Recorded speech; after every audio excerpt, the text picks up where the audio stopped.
Good evening and welcome to the Township of Woolwich regular meeting of council on December 4th, 2025. We welcome everyone here today and all those who are watching on YouTube. I'll start with a roll call of council. I'm Mayor Shantz. I'm chairing this meeting. Councillor Bryant. Present. Councillor Burgess. Present. Councillor Cadeau. Present. Councillor Grant. Present. Councillor Schwint. Present. Thank you.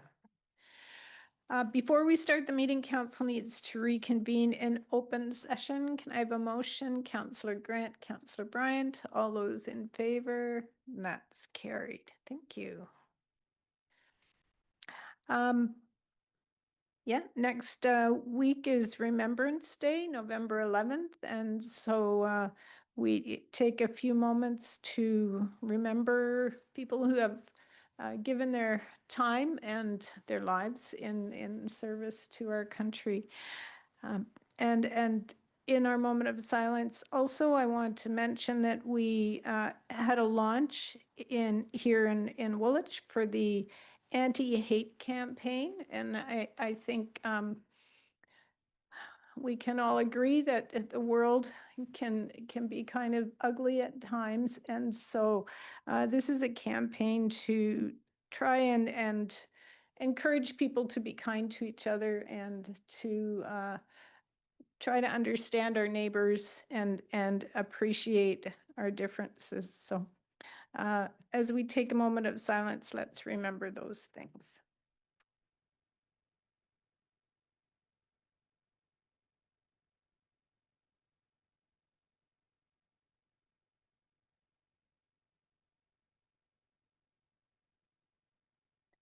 Thank you. I'll also mention that Sunday, I think it's, I've lost track of my dates, but I think it's next Sunday is November 9th is the Remembrance Day ceremony at the Royal Legion branch. That's at 2:30, and we always march up to the cenotaph, and then it's a good service if you're available and want to take it in. The Township of Woolwich acknowledges with deep respect that the land we call home has existed since time immemorial, long before our communities were formed and long before we arrived here. Indigenous peoples have had a deep and lasting relationship with this land, caring for it, learning from it, and living alongside all it sustains. We are grateful to the First Peoples who have lived on and cared for this land and who continue to do so today. In particular, we recognize the Chinatan, the Anishinaabe, and the Haudenosaunee people. We honor their deep connection to this land, and we acknowledge their wisdom, resilience, and leadership. These communities have protected and cared for the land with respect, responsibility, and a sense of shared trust. As we move forward, we hope to build a future based on mutual respect, shared responsibility, and stronger relationships with one another.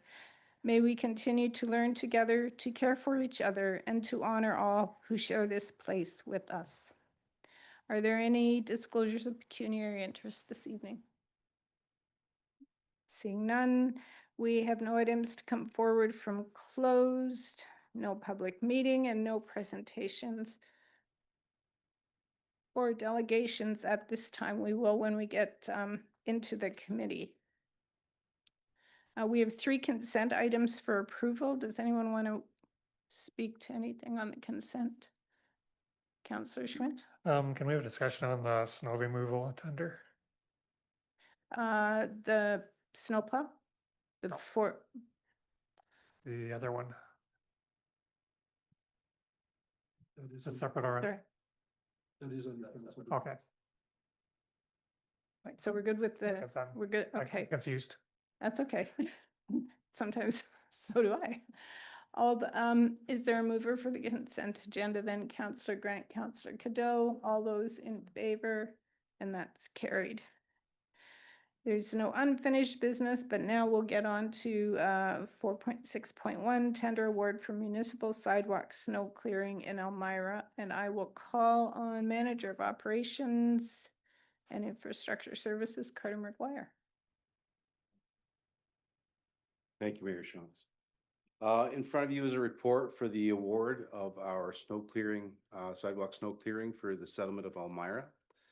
You'll notice that we had only one bidder going forward, and it's a change in a contractor from past years. This is to award the contract to Verdant DBM Inc. They're a company out of Ingersoll that we've met with and discussed. They feel that they have the ability and the resources to perform the work for this tender.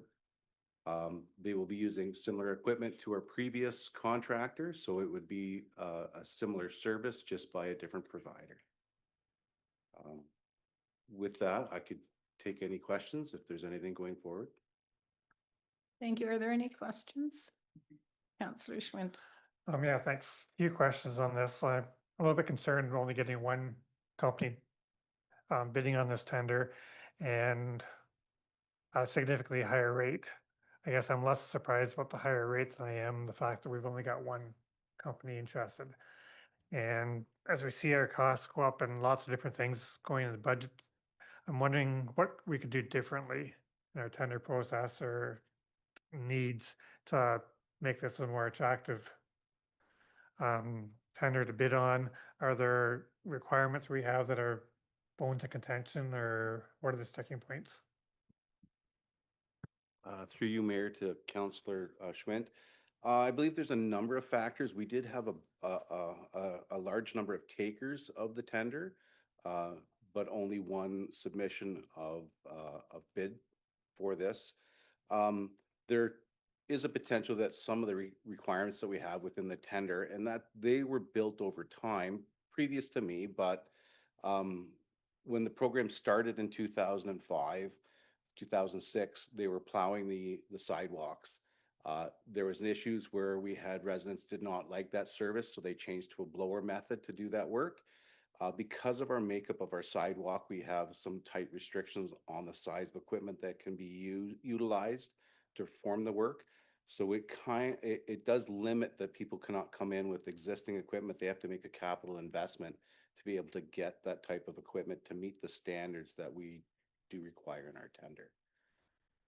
And just even to add to that too, through Mayor Shantz to Councillor Schwint, I think one of the problems we've had is damage, right? Every year there's lots of damage, and that was sort of part of the impetus to changing and making sure we were very strict in some of the equipment that was required. Obviously, we had a long-term contractor providing that service, got to know the area. There's going to be some bumps, I'm sure, with a new contractor, of course, but also on the snow clearing side, very litigious.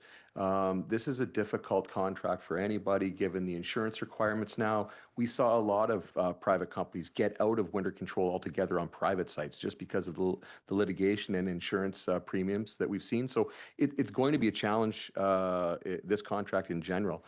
Doing a public service contract, because they are dealing with those claims on our behalf is essentially what's happening. So there's a lot of onus on them.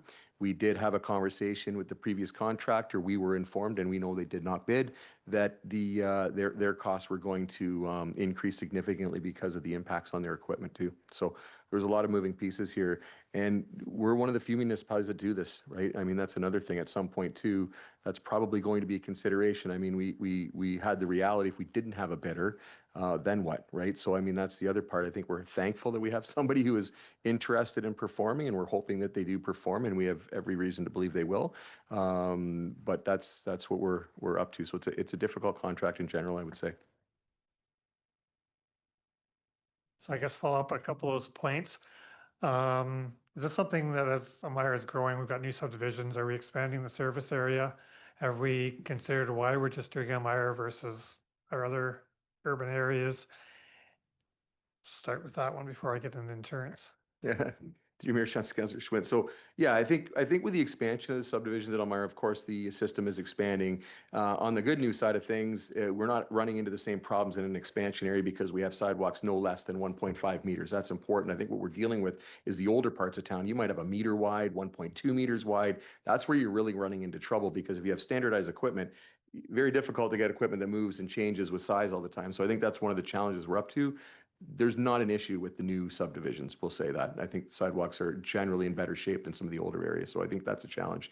I think it's fair if council wanted to explore the expansion of or retraction of that service. I know that In recent memory, Kitchener was looking at potentially moving to municipal snow clearing, and they opted not to.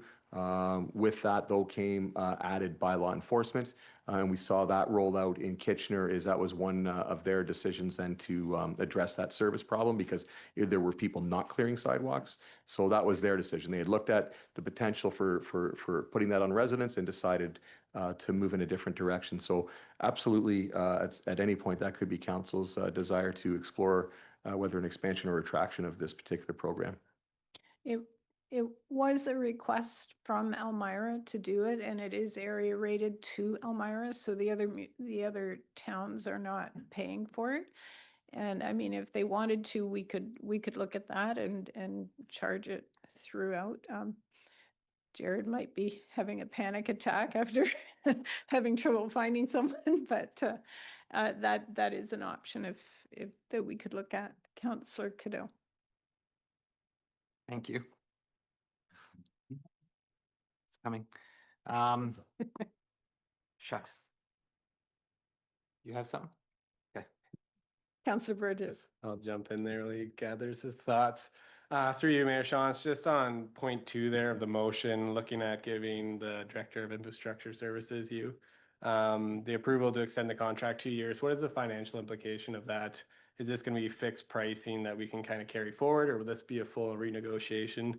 Given the lack of competition here, I'm just wondering if this should come back to council and see what they're offering, or do we want to open back up to the market and have that conversation? Yeah, through Mayor Shantz to Councillor Burgess. So a couple things, we typically do like longer term instead of going through this process frequently. We look at doing a 3-year contract with a 1+1, which is what this was set up for. So we have defined rates on an hourly basis for the first 3, and then it would be a negotiation. Obviously, if performance is good and we were able to negotiate an appropriate rate, then that would make sense to extend, and you would be extending 1 year and potentially an additional year. It also allows for a bit of a parachute if things aren't going so well that you could get out of that. But that is totally up to council. If they wish to take that back to them, there was a delegation of authority bylaw that granted that authority to the director. But if council wants to remove that and have them make the decision, that is totally council's decision. Councillor Cadeau. Thanks. It came back to me, and thank you, Councillor Burgess, for saving me there. How long have we done the sidewalks? Was it just that first contract that's now expired, and that's the only contract we've had? Through you, Mayor Shantz, to Councillor Cadeau. The service the first survey was put out in 2006. I believe the service started in 2007 in that area. Mitchell has been performing that for maybe 3 contracts. So yeah, they've done since about 2010 on. Have we gone back to the community to ask if this is a service that they're still interested in, especially given the fact that it's almost doubling in price, not quite, but getting there? Is it something that we should go back to the community and ask them if this is a service they want to continue? We haven't. I think that's a council decision. We moved forward when the term was over and moved on with a new contract. So no, that hasn't been contemplated by staff, but that would be a council decision. Councillor Schwint. We've had discussions on budgets and winter control being over budget. Are we confident that the area rate we pass along to our residents is in fact being covering the cost each year? Yeah, that through you, Mayor Shantz, to Councillor Schwint, that's exactly how this works. This is a user pay system. It's really a rate utility for sidewalk snow clearing. So it's picked up in a future year. Like it's you know, you've got your best foot forward, but then depending on what the actual cost is, then it's a reallocation the following year. It's covered though.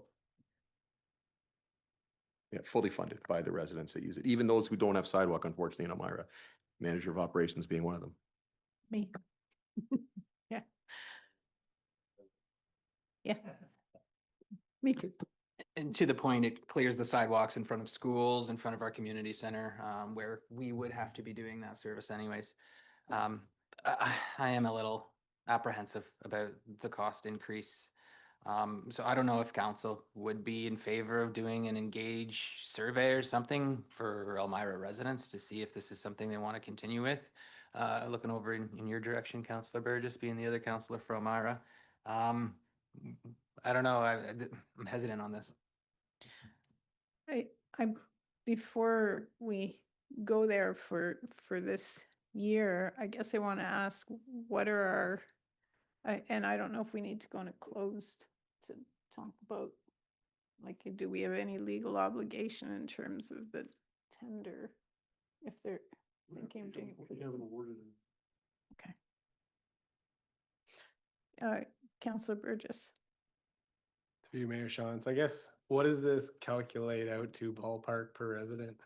Like, what would they be? I don't know if that's a number you can pull. Yeah, through your Mayor Shantz, there's an estimate that's been provided there. It's increased from $54.11 to $79.29. Again, in the grand scheme of things, I appreciate the increase, but if you think of the entire year of snow clearing, you're under $100, you're under $80 in this case. So the problem with a survey at this stage is they would be on the hook here to initiate service the moment snow flies. So if we have snow in October, I think there's just timeframes for a survey would be challenging. I would suggest that if that's something council wants to do, we would wait till the end of this third-year term. So I think it's either we award and move forward or we don't award, I guess, and we could deal with those implications, but that would be challenging as well as from a bylaw perspective, and obviously people not being engaged to do that. So it's just a recommendation from staff that we would move forward, but that is certainly a council directive for sure. Would I be able to add to that as well? If this service is not covered under a special service levy, then we would still be obligated to clear the sidewalks in front of municipal properties, which would then be an impact to the tax supported rules for winter control. I think it's late in the game to be changing the services going for this year, but I would be in favor of at the conclusion of this contract in 3 years.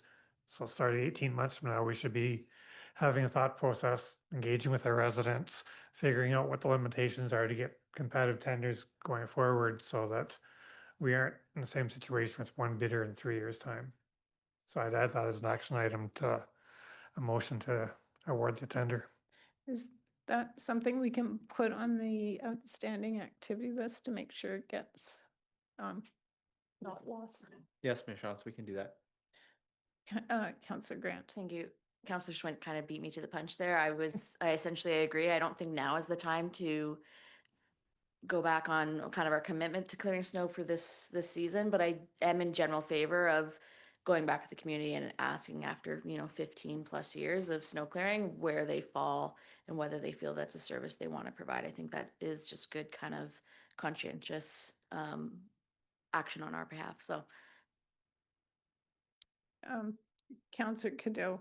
If we do that in 18 months or so, does it make sense to also ask other communities outside of Elmira? I mean, if we're going to be asking that question, now would be the time, I would think. Can you make sure that's included on the activity list? Through Mayor Shantz, just a comment on the single bid tender. It's not necessarily a problem.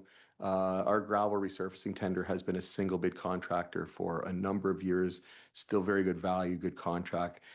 So I just think there is, it's not just because we had one bidder that there's necessarily something inherently wrong. I think we are dealing with a very litigious world, and I think there are challenges with respect to insurance, and you're not seeing a ton of companies do this, and there is a cost associated with that. So I think this is a specialized service that's being asked for. And case in point would simply be some of the area municipalities not performing this, even though they were entertaining it. So to expand the service, certainly we could put out a survey to do that. We could take that direction from council, absolutely. And we can absolutely take the direction at the end of the 3 years to ask the Elmira residents before maybe moving forward with the additional service or retracting that service too. It's just be my 2 cents on that. Okay. There is a motion. Moved by Councillor Grant, seconded by Councillor Bryant. Sorry, Mayor Shantz, you mind if I just clarify? The motion is for the 3 items in the recommendation and to conduct consultation before the end of the 3-year contract for continuing or adding services. Okay. Yeah, I like that. Anything else? All those in favor? That's carried. Thank you. So we have bylaws listed on the agenda. Can I have a mover and a seconder to pass the bylaws? Moved by Councillor Cadeau, seconded by Councillor Bryant. All those in favor? And that is carried. So that concludes the council portion of the meeting.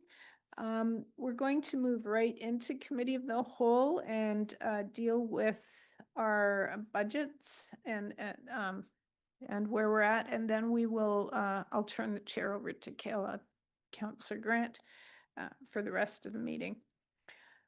So the intent in bringing this forward tonight is to set the stage, and I want to start by hopefully clarifying a couple of misconceptions that I've heard.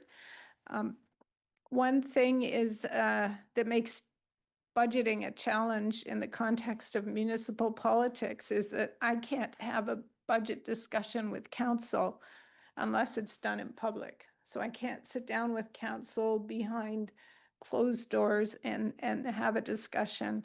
So while under the province's strong mayor's legislation, I'm responsible for the budget, I believe your councillors have been elected to share your desires and reflect the diversity of opinions that exist around the township, and I value their input. And number two, I can't ask them to participate in a discussion without any information. So in the past, staff have put together for their own work a preliminary budget based on whatever direction they've been able to get from council on early priorities and overall percentages. They finesse it several times before we or the public see it. So what I did this year, I asked staff to bring that information to council at a very preliminary stage in order to hopefully produce a budget in the end that reflects community needs and wants. So I asked staff to show me the budget pressure points and what it'll cost with no service changes, what it would cost to get back on track, and what they might do to take that back on track and trim it down to something else.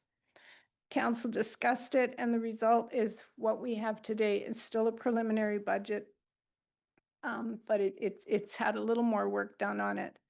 So after today's delegations and discussions, I'll continue to meet with staff and we'll put together a final budget book that'll be released in January. So if anyone in the public has additional input, the sooner we receive it, the better. Today, we've set aside some time to discuss the budget, but we will also entertain delegations at our meetings on November 18th and December 2nd. The Township of Woolwich for many years has continued to have either the lowest or second lowest tax rate in the region, and we've been proud of that. In some ways, it reflects good planning and a good mix of industrial, residential, and commercial. That said, we know that residential growth does not pay its way. So while the residential assessment growth increases, and yes, that does increase our tax base, it doesn't cover the whole cost of supporting that same population increase. In essence, growth costs us more than it provides. A 1% increase for the Woolwich portion equates to about $12.73 per household per year. Excuse me. While a 1% regional increase equates to $29.20 per household. So you can see that comparing 1% increase isn't always apples to apples. Yet we continue to make that comparison with percentages. Even prior to COVID, there had been this sense that economically it's raining and we should dip into our rainy day fund. As responsibilities are downloading, funding does not always follow, and reporting requirements can add to the workloads. And you've heard all that before. I want to address briefly some of the main concerns we're trying to address as we adjust our budget. Some of the things we're trying to address with this budget include Because of the high inflationary increases coming out of COVID, our contributions to are inadequate to cover the cost of future purchases. We've discussed the need to ensure our replacement schedule maximizes equipment usage while maintaining safety requirements and minimizing repair costs. Equipment costs skyrocketed, some to the tune of over 200% during COVID, and haven't come back down to pre-COVID levels. A few years ago, excuse me.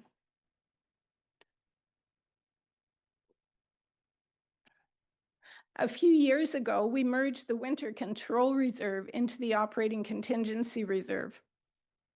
At the time, it seemed like a good thing to do, but perhaps it's time to reconsider keeping the two items separate.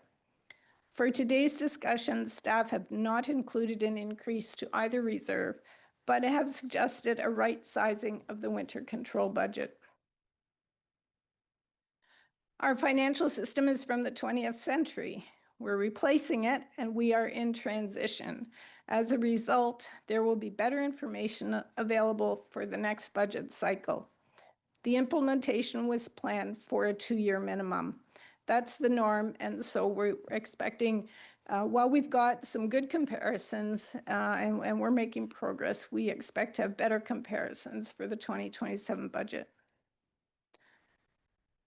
Council has asked senior staff to work with their staff to identify places where the township can work more efficiently. We've asked the CAO to oversee a program that would facilitate better communication across departments and eliminate duplication. There's more to come on that front. Staff have been looking for infrastructure solutions that are less costly. Getting water and wastewater to the rapidly growing area of Breslau is expensive, and in the absence of additional support from the region or province, we will have to consider other options. But growth is expensive. For many years, we've asked the community to contribute to our recreation facilities, splash pads, the Memorial Center, the community centers, the skate park, and Kate's Place are examples. We've made a number of upgrades to the St. Jacobs Arena, and the final piece to ensure another 50 years from this facility requires about $2.5 million. We will consider naming rights from a major donor, and we will be looking for grant money to offset those costs. And the last thing I'd like to mention, although certainly not the least, is that the base budget increase without any service enhancements or reductions shows a levy impact of 4.4%. We've heard from residents on both sides of the issue of reducing services, so we have a lot to discuss tonight. I'm looking for your guidance, Council, as we put the final details together on what is important to keep and what is important to eliminate. So I look forward to the discussion. I also want to thank staff for all the work they've put into the budget so far and the work they're going to do. It has been a change for them, and we're working out the kinks in this new Strong Mayor's budget process that was established by the province. So I think before I turn the floor over to Colum, we'll hear from our delegations. So before we hear from our delegations, I have some instructions that I have to read. If you are a delegate, your time limit is posted on the agenda. There will be a timer on the screen, and you will hear a warning sound when you have 1 minute left, and again when your time is up. Once you are finished, you can return to your seat. Is everyone here? Or is this anyone virtual? Yeah. Yeah. All are welcome to stay for the rest of the meeting, or you can leave when you wish. So our first delegate this evening is Sandra Bray, co-founder of Assuring Protection for Tomorrow's Environment, APT Environment.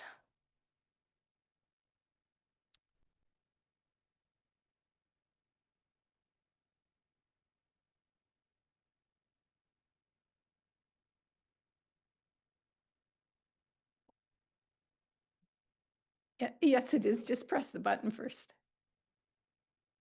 Perfect. Great. Welcome, Sandra. Thank you. My name is Sandra Bray, and I live at 22 Hampton Street in Elmira, Ontario. I come to you on behalf of Apt Environment, assuring protection for tomorrow's environment. That's where we started in the 80s, and that's where we're still rocking. Okay, so thank you to council and staff. Oh, first I wanted to say hello. I haven't seen a lot of you for a long time, and it's nice to be with you. Thank you to council and staff for all that you do on behalf of our incredibly beautiful and treasured community. Being thoughtful and conscientious can be exhausting at budget time. Not many of us even know what all is involved or would be equipped to trade places with you. Your work juggling these moving pieces is totally appreciated. Firstly, I'd like to set the context as I address the 5 questions that I submitted in your Friday package.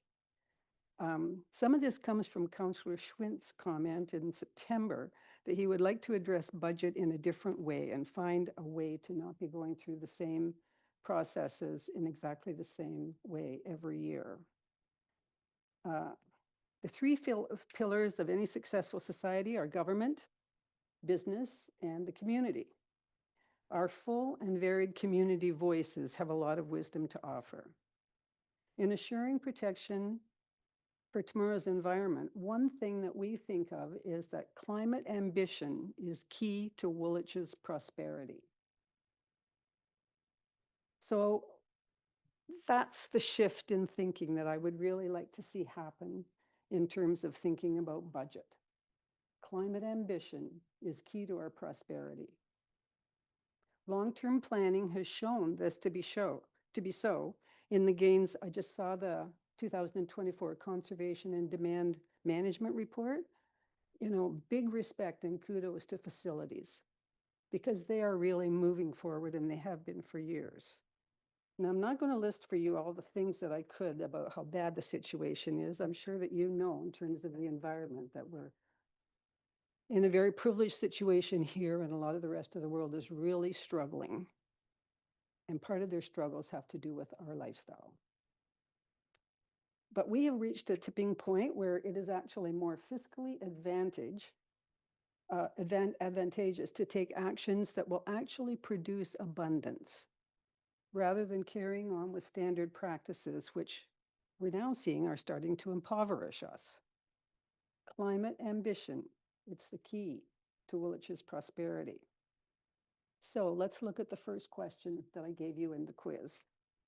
The question was, which might be the benefit or drawback of cisterns installed in 1,600 new homes? This comes, Councillor Cadeau, from your concern over maintaining those stormwater ponds.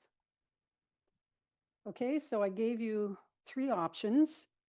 One was a drawback or a difficulty, a challenge to be experienced, and 2 were what looked like benefits: eliminating the municipality owning and maintaining a 4 million gallon stormwater pond. Now, the figures I used are figures that I researched, but I'm a volunteer, so you want to double check. But 1,600 new homes with a 2,500 gallon cistern would approximately be the capacity of a 4 million gallon stormwater pond. That would save a lot of money for the township. And of course, the benefits for a homeowner, I won't even go into those because those benefits are phenomenal. I have a cistern, I know. There would be the challenge of having sewage metering.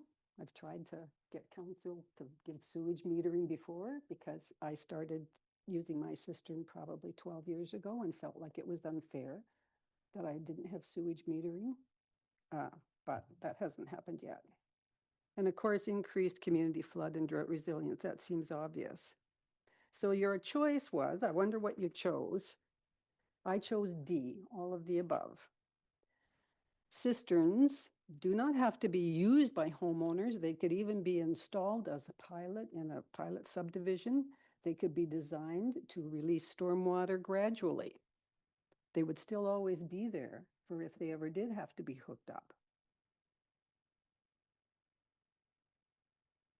So my conclusion was that residential and/or community cisterns, you could also have a community cistern, could provide an open door for a change that could build our municipal budget abundance. I think this is worth exploring. My second question to you was, what might be the fiscal addition to Woolwich and Ontario economy each year when we start to create our own energy? So you had three choices. All right, so the choice number, $88 million, $81 million, $810,000. How much would you think is spent by Woolwich residences on fossil fuels for transportation and for buildings? Anybody got a guess? B, all right, you must have done your homework. Yeah, that's correct. And that was according to 2014 statistics. The new stats are coming from Waterloo Region Community Energy next year. So we'll be able to kind of get an updated one. But in reality, we're probably looking at more like $90 million every year leaving this little community. Fossil fuels. And we could be producing some of that ourselves. We've got all kinds of rooftops. The municipality owns rooftops. You don't even have to create your own, like we could set up a municipal power system where we create our own energy and use our own energy. But I mean, if that's a pretty big step if you're not used to it, and maybe you don't want to do that.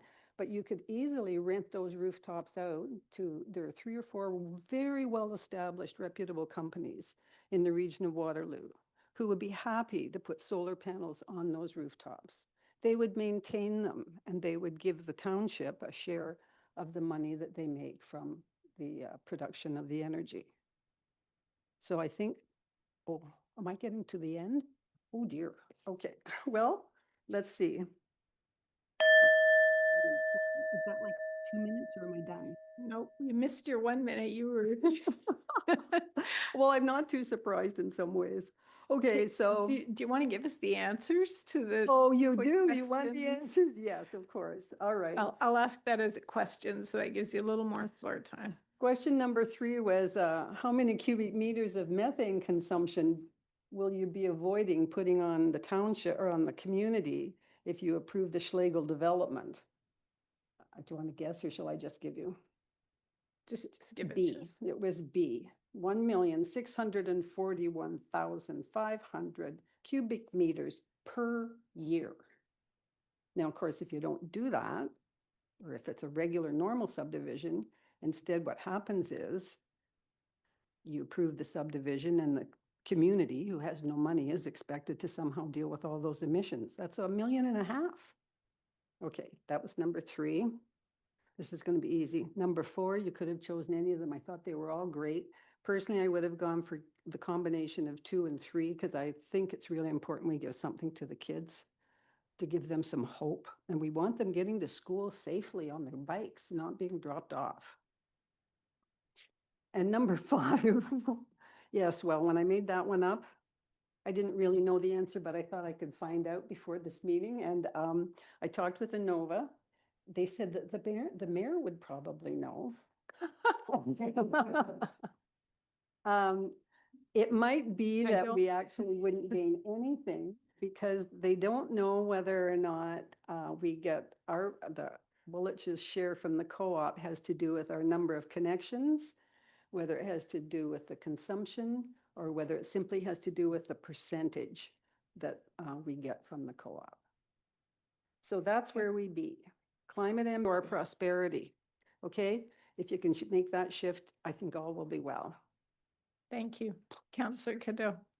Thank you, Mayor. Through you to Ms. Bray. You mentioned, and forgive me if I used the wrong language, but something to the effect of a local energy utility. Right. Are you familiar of any other locations across Ontario that has something like this that we can model? Oh, yeah, for sure.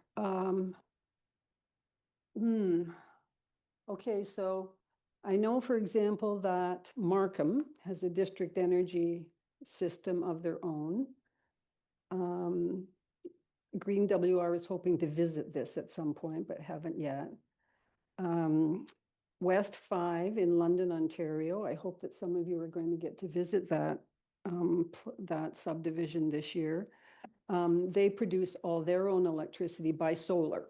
There is a strictly solar energy production. And I'll look for some more and send you some. Yeah, because there are a few. That would be great if you're able to. I'd appreciate that. The other question, if I may, you mentioned cisterns. I actually had a cistern in my property in North Bay. Ah. Never used it because I couldn't figure it out, but I'm sure that it was, fantastic if it was working properly. I guess my question is, how can we engage with our developer colleagues and because ultimately they're building market-driven houses and cisterns, I Yeah. imagine, aren't cheap to put in. So how can we Well, bridge that? Yeah, I started actually trying to calculate that out today because I don't think they're going to be cheap to put in. But if they were in a pilot subdivision, first of all, it'd be standardized. So that would really help with the cost. Would also help going out. But they pay to put in the stormwater pond, don't they? So that's a huge expense as well. So I think I don't have the numbers and it's really hard to research some of this stuff and to feel like you're getting anywhere. There's a Canadian building site that has all the description about cisterns and how they need to be created and gives a rough estimate of costs per cistern. So I think that what we'd be looking at would be at least offsetting and maybe being able to have smaller stormwater ponds, if not eliminating stormwater ponds altogether. So if the developer was willing to build a smaller stormwater pond, make the savings there and put those savings into cisterns, and the township does not want to have big stormwater ponds, could even help do that to make sure that there are cisterns. That would be, I think it is feasible to cover the costs.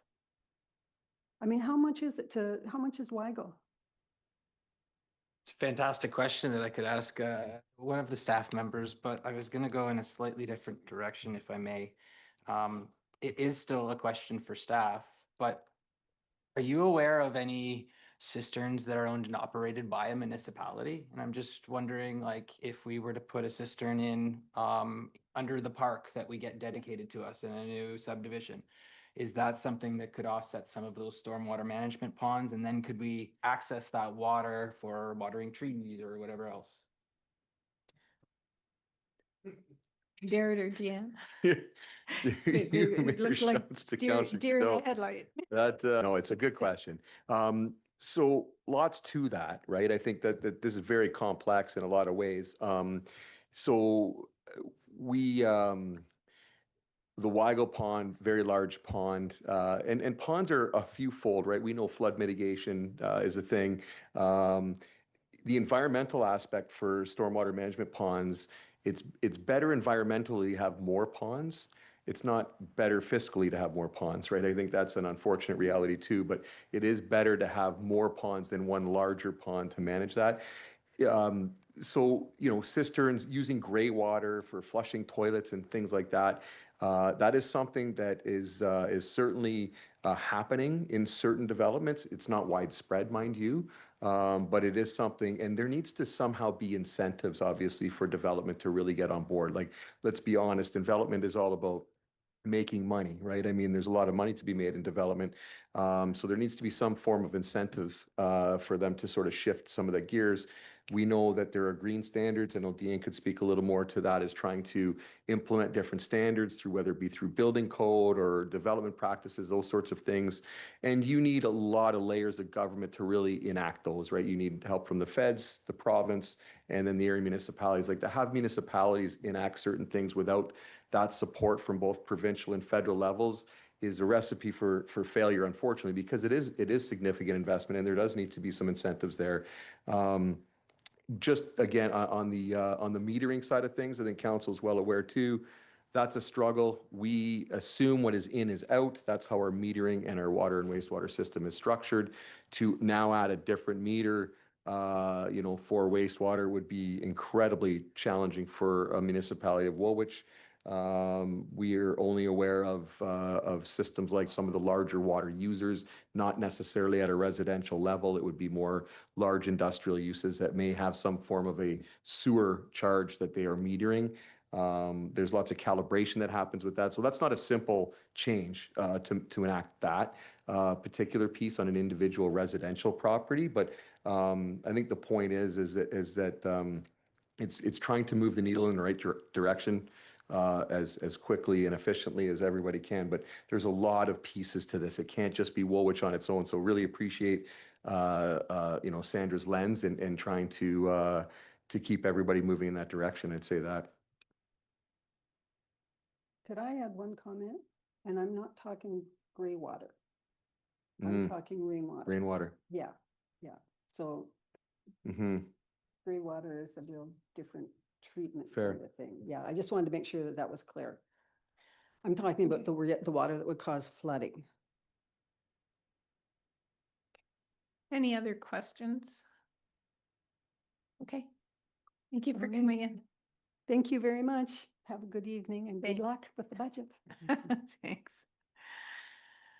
Our next delegation this evening is Gordon Haywood.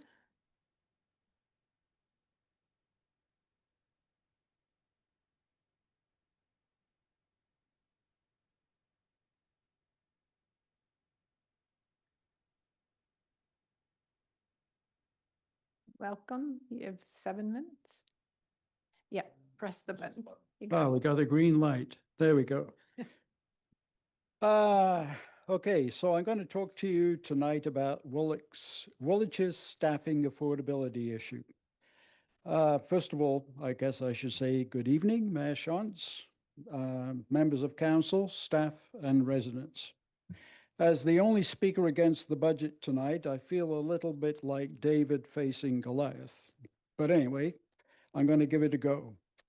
So I want to talk to you about the Woolwich staffing affordability issue and also to offer you some solutions.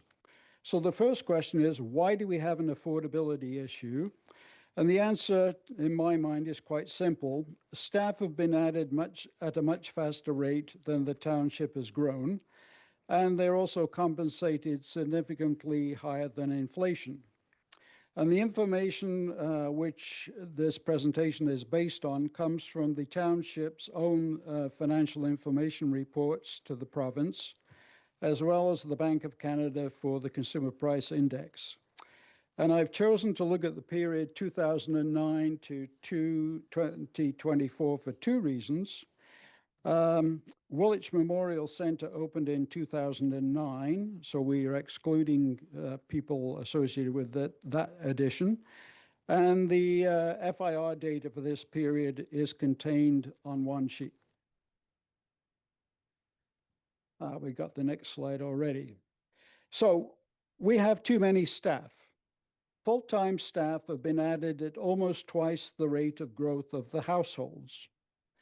And it's interesting, today's federal budget, for those who haven't seen it, stated that the public service has been expanded at an unprecedented rate since 2019, and it wants to bring that in line with the Canadian population growth.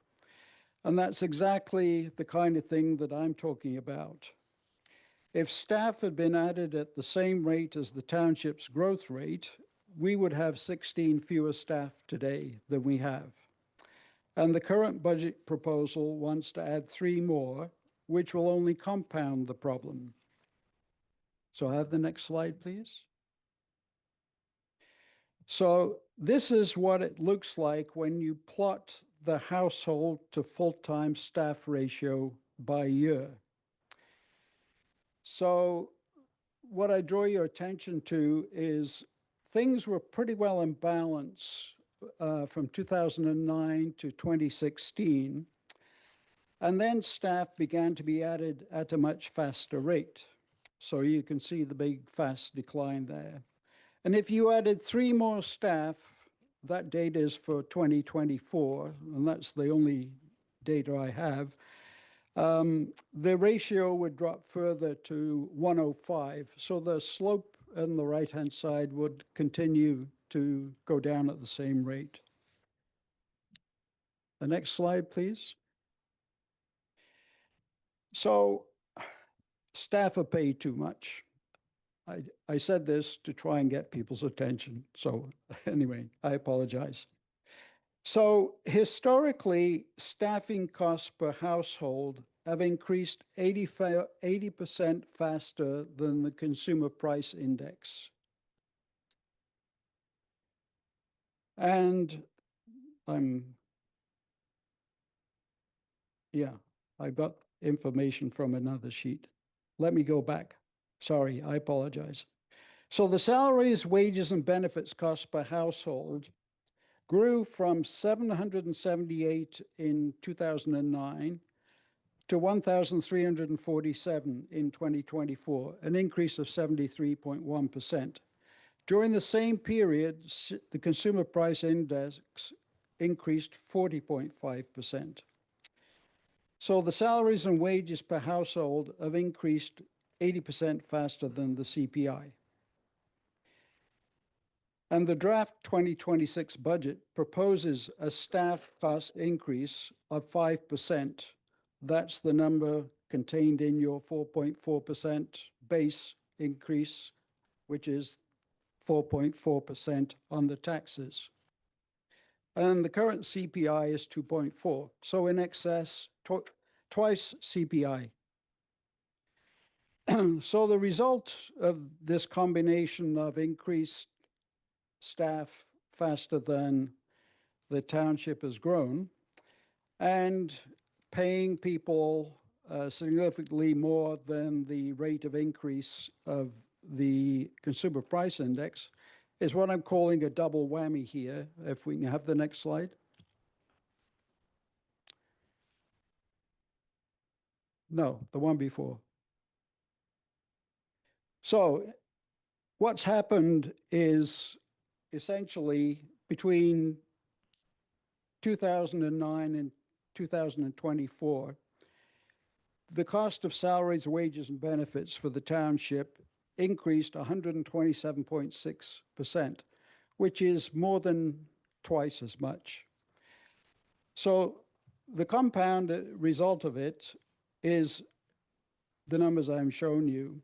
And in my opinion, this is unaffordable and unsustainable. So I have the last slide, please.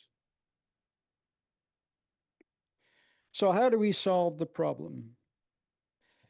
I got some suggestions here. Some of this is also included in today's federal budget. They are doing early retirements, job reductions, and they're also doing attrition. So other things you could consider is a hiring freeze, salary, wages, and benefits freezes, attrition. By that, I mean, if people leave, you don't replace them. And the last point, reduce operations and not pay staff. What I mean by that is you consider closing down the operations of the township, let's say, for a day in a month. So you close the offices here, you close the rec center, nobody goes to work and nobody gets paid. So essentially, in a simple way, you're saving 5%, 1 day out of 20. So those are my suggestions. You could use a combination of these things. Maybe you don't want to do any of them. It's up to council. But perhaps Mayor Shantz could use some of these in a strong mayor powers. I don't know what your strong mayor powers allow you to do. And today's budget, the federal budget, plans to cut the civil service by 10% over the next 5 years. So they're going to reduce by about 40,000 civil servants. And the final comment, I'd like to remind council members that we do have an election coming, and the residents, I'm sure, will be watching to see who votes for what in the 2026 budget. So thank you for listening to me, and if I can do it, I will try and answer any questions you might have. Thank you, Mr. Haywood. Are there any questions? Annie, thank you for bringing your suggestions. Okay, thank you very much. I'll see you shortly. We have an unregistered delegation who is wishing to speak. I think I need a motion from council for that. Moved by Councillor Schwint, seconded by Councillor Grant. All those in favor? And that is carried. John Dixon, are you here?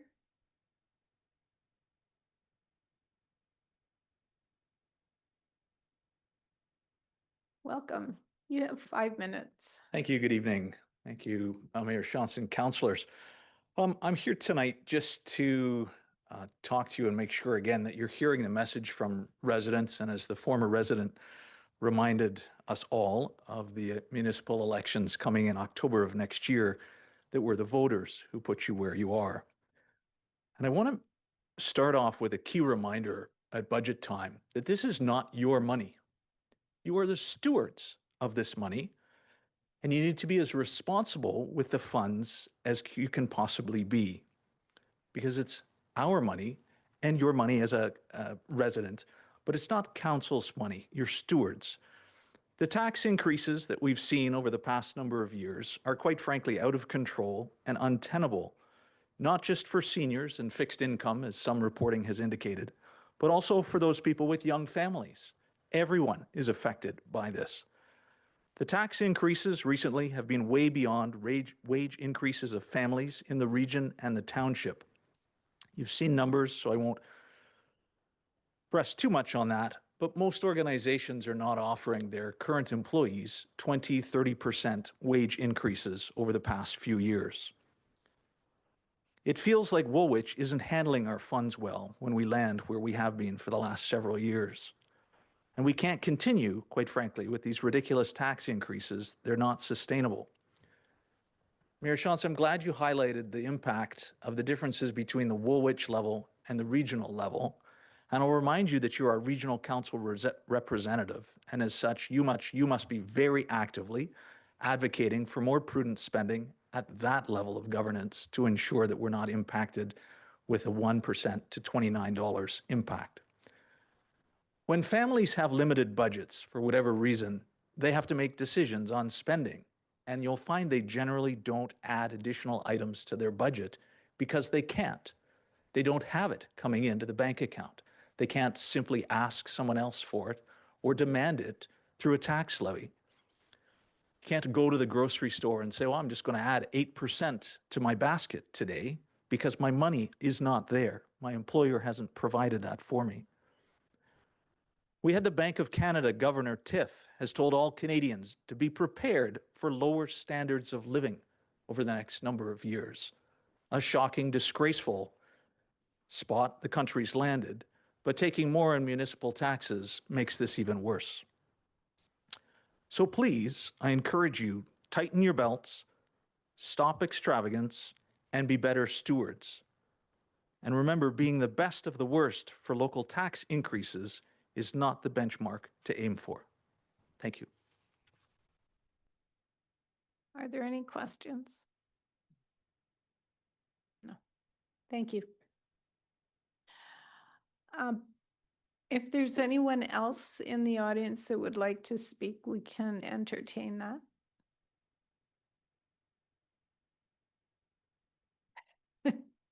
Again? Do you want to hear from Ms. Bray again?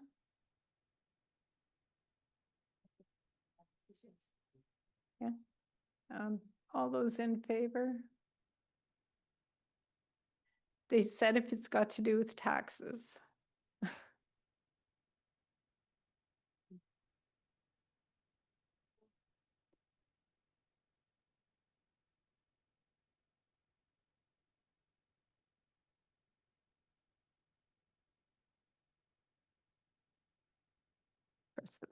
Thank Thanks you. for this. Is that okay? Okay. Taxes. So we live in a community where everything is grown up around us. We've got like the top medical that you could possibly get in anywhere in the world. The same with the top entertainment. the top educational opportunities. If we were living an hour and a half outside any other major world city, we would be paying way more in taxes than we are.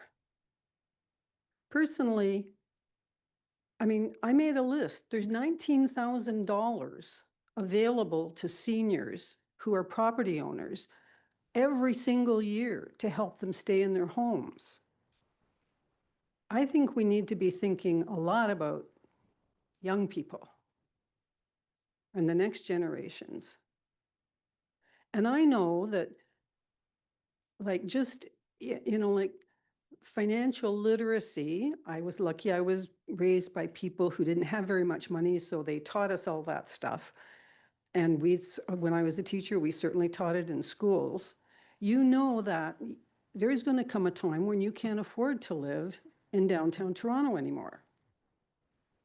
And so you figure out how that's going to work in your particular life and in your particular situation.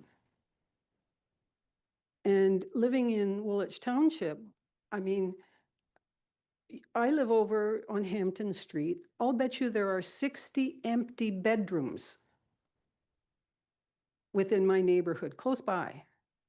We're taking up a lot of space and we're not sharing it. And there are a lot of people who, when they get to sort of my age and older, feel like they should be able to just stay where they were and live the way they have lived in the past. And I'm sorry, I guess my heart goes out to people who are struggling financially. That's why I went and researched that list of all the possible supports that there are. But I think you have to raise taxes. And I'd never have found this township to be irresponsible that way. So I guess I just wanted to have that 2 cents put into the conversation as well. Thank you. Any Okay. questions? No. Great. Thank you. Okay, if there's no one else, we will turn the floor over to CALM, Director Lynn and his staff for a review of the slides that were in your package. And I will add, if there's anyone watching at home, if you want to review the slides in more detail, you can go to our website. I know sometimes I like to sort of, as we move on, go back and reference them. So they are published on our website in the council's today's date, and you should be able to scroll down and access the report with the slides. So with that, Director Lynn, I think we're going to go through in sections and then have discussion and move along. So thanks. Thank you, Mayor Shantz, and through you to council. So I think this is going to be a evolving conversation, kind of a long, meandering kind of conversation. We're going to start with some introductory pieces, and then we're going to stop at various points to kind of just ask for council's input, maybe facilitated discussion, and to kind of move on from this. So it'll be kind of an evolving conversation. So as you mentioned at the beginning of your introductory remarks, normally we don't present the budget until January, so this is a much accelerated time frame than we're used to, really 2 months in advance. So the level of detail that you're seeing now, and just for the public's awareness too, this won't be the level of detail at the final mayor's budget, but as you mentioned, we want to provide enough notice for council and the rest of the public to provide input into the direction of the actual final budget. So we don't have the full departmental level budgets. We will go through some of the base budget items in there, but we really wanted to focus on what's really going to make a difference on the tax rate impacts. And really those seem to be the new initiatives. So we tried to take a different approach this year as well, to have new initiative forms, which are kind of, I would call them business case light. The best practice is really to have a business case and a rational justification for every substantial initiative in a budget. And that's essentially what we're trying to move towards. We heard that was the council's direction as well. So you'll see in your package that there should be a new initiative form for essentially every major initiative, and it outlines some of the rationale the risks, some key performance indicators. We're starting to address some of those. And then also some multi-year impacts and costs. So as we go through the future budget developments, we're going to hopefully improve these forms. You'll see improved business cases, approved analysis as we go through kind of future years. But this is, again, really to facilitate the conversation around the council table and with the public in general. So as I just mentioned, these are kind of, this is the timeline of the current budget process. We had our previous budget priorities conversation in September. We had board and committee budget request previously. Right now, we're going to have this draft budget discussion, which is a touch point on operating and capital budgets. We're also going to talk a little bit about fees and charges later. Budget isn't actually released, as I mentioned, until January 6th. And so January, there's another chance for input, and also until we get to January, for both the council and public to provide further input into the mayor's budget. Just want to highlight some key areas. We went over this a couple months ago, but I think residents will be well aware of the public budget survey that went out. And the purpose of that was to obtain resident feedback about our current state, budgets, affordability. Some highlights include affordability concerns related to the recent high tax increases, and you heard that from the delegates just now. One of the largest concerns we heard in that budget survey was the state of the infrastructure in general, particularly an emphasis on roads. About 49% believe that they were receiving poor value for taxes, and only 47% rated the value as, of the services as fair or better. And then there were overall concerns with staffing, administration, and inefficiency, and some of those we heard tonight. And then high priority areas that we identified in here was related to gaps in road maintenances, winter control, and recreation services.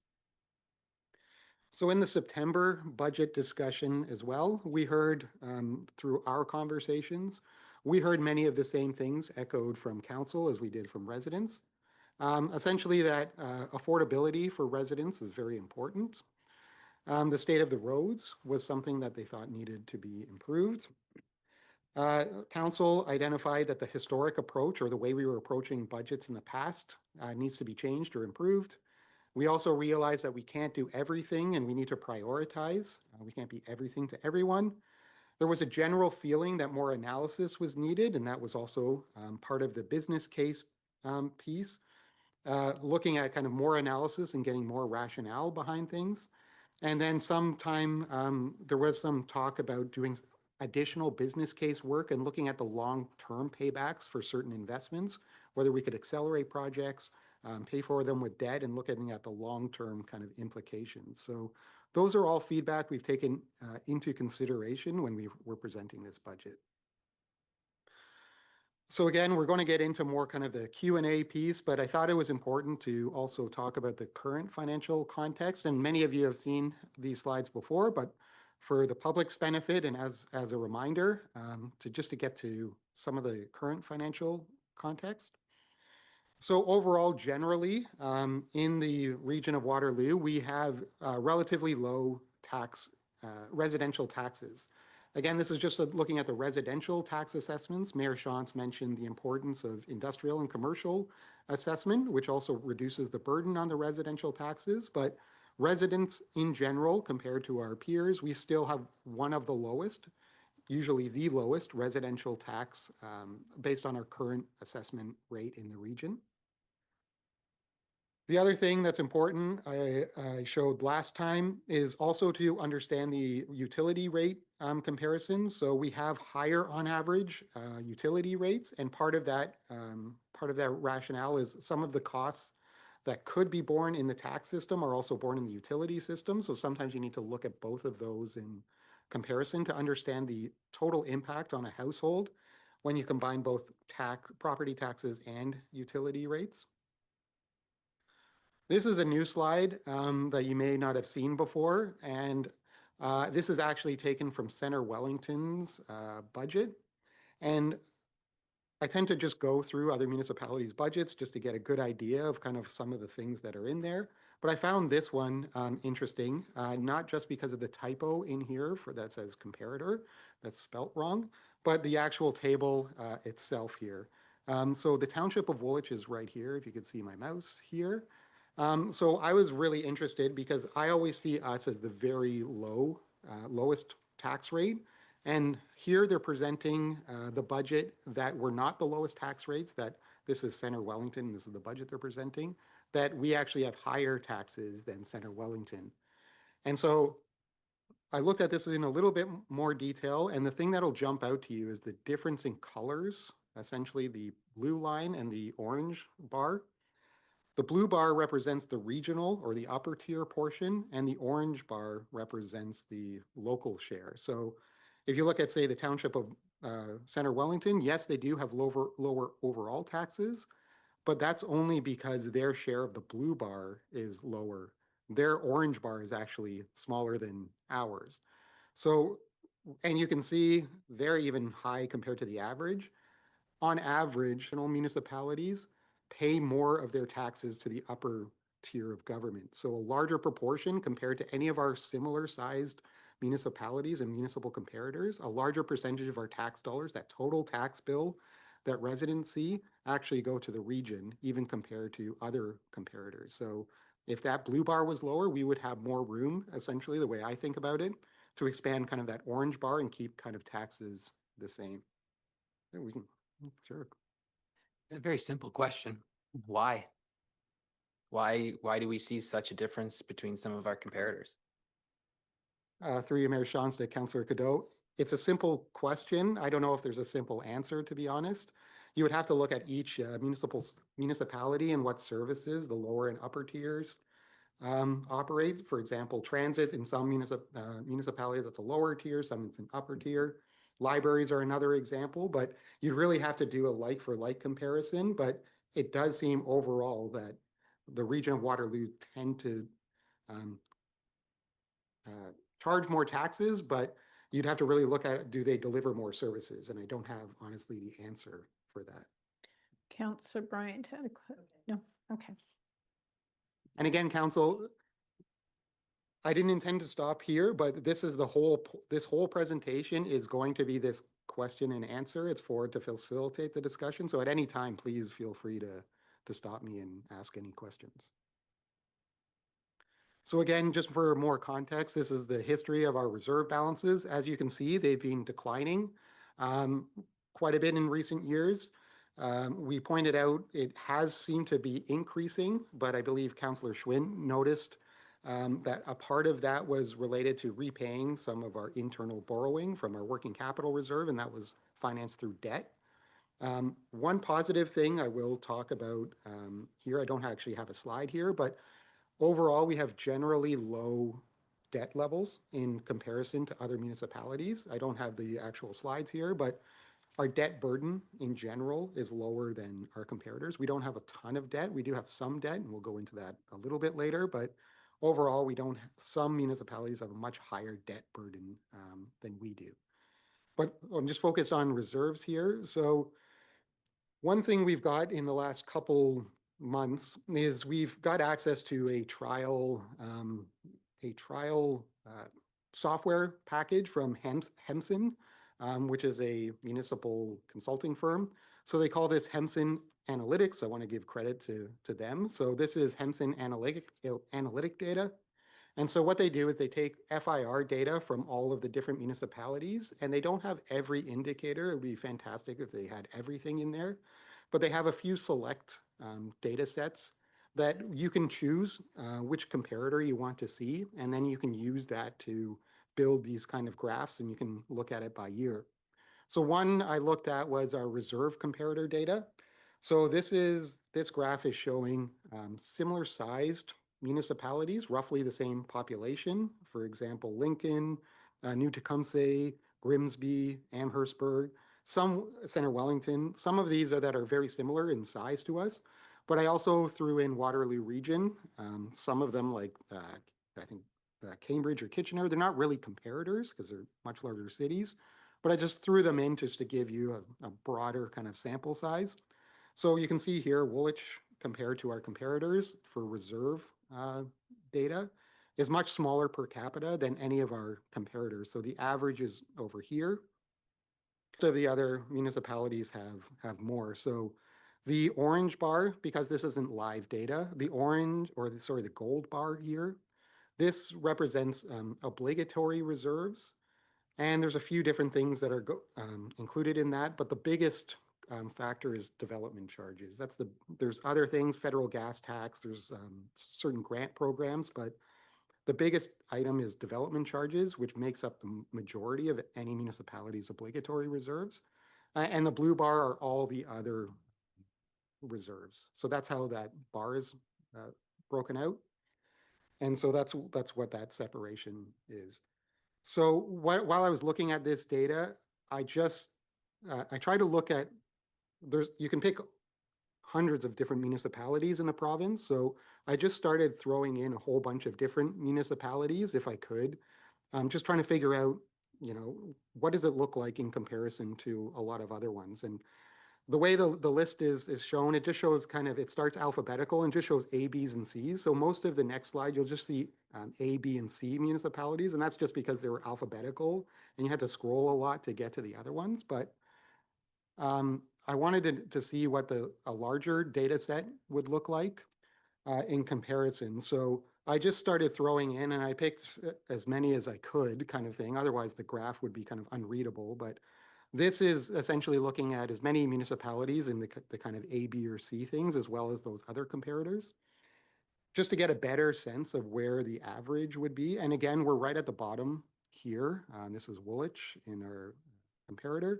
And there's a whole bunch of extra municipalities in there. Some are larger, some are smaller. But the average is right here. So roughly we have 1/3 or 1/4 of the average reserve balances of these municipalities, and we're right on the bottom. So that just tracks with what we've been seeing too in some of our data and where our reserve balances are going. We can't break out every single reserve, but they also show utility reserve comparator data. And our utility reserves are even lower than those are the tax supported reserves.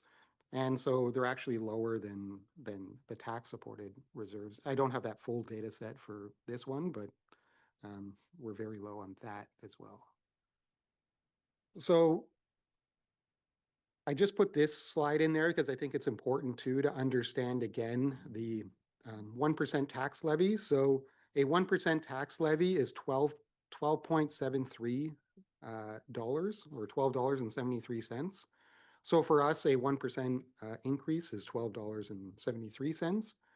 I didn't put a 1%, but the region, I think, have a cap of 5%. So a regional 5% increase, again, just to get a sense of scale, would be $146 for 5%. So it's roughly that $28, $29 is 1%. So it's more than 2.5% there. And there's no increases to the school board. So again, this just emphasizes the difference in the regional tax rate impact and the municipal tax rate impact. So again, a 1% impact is around $12.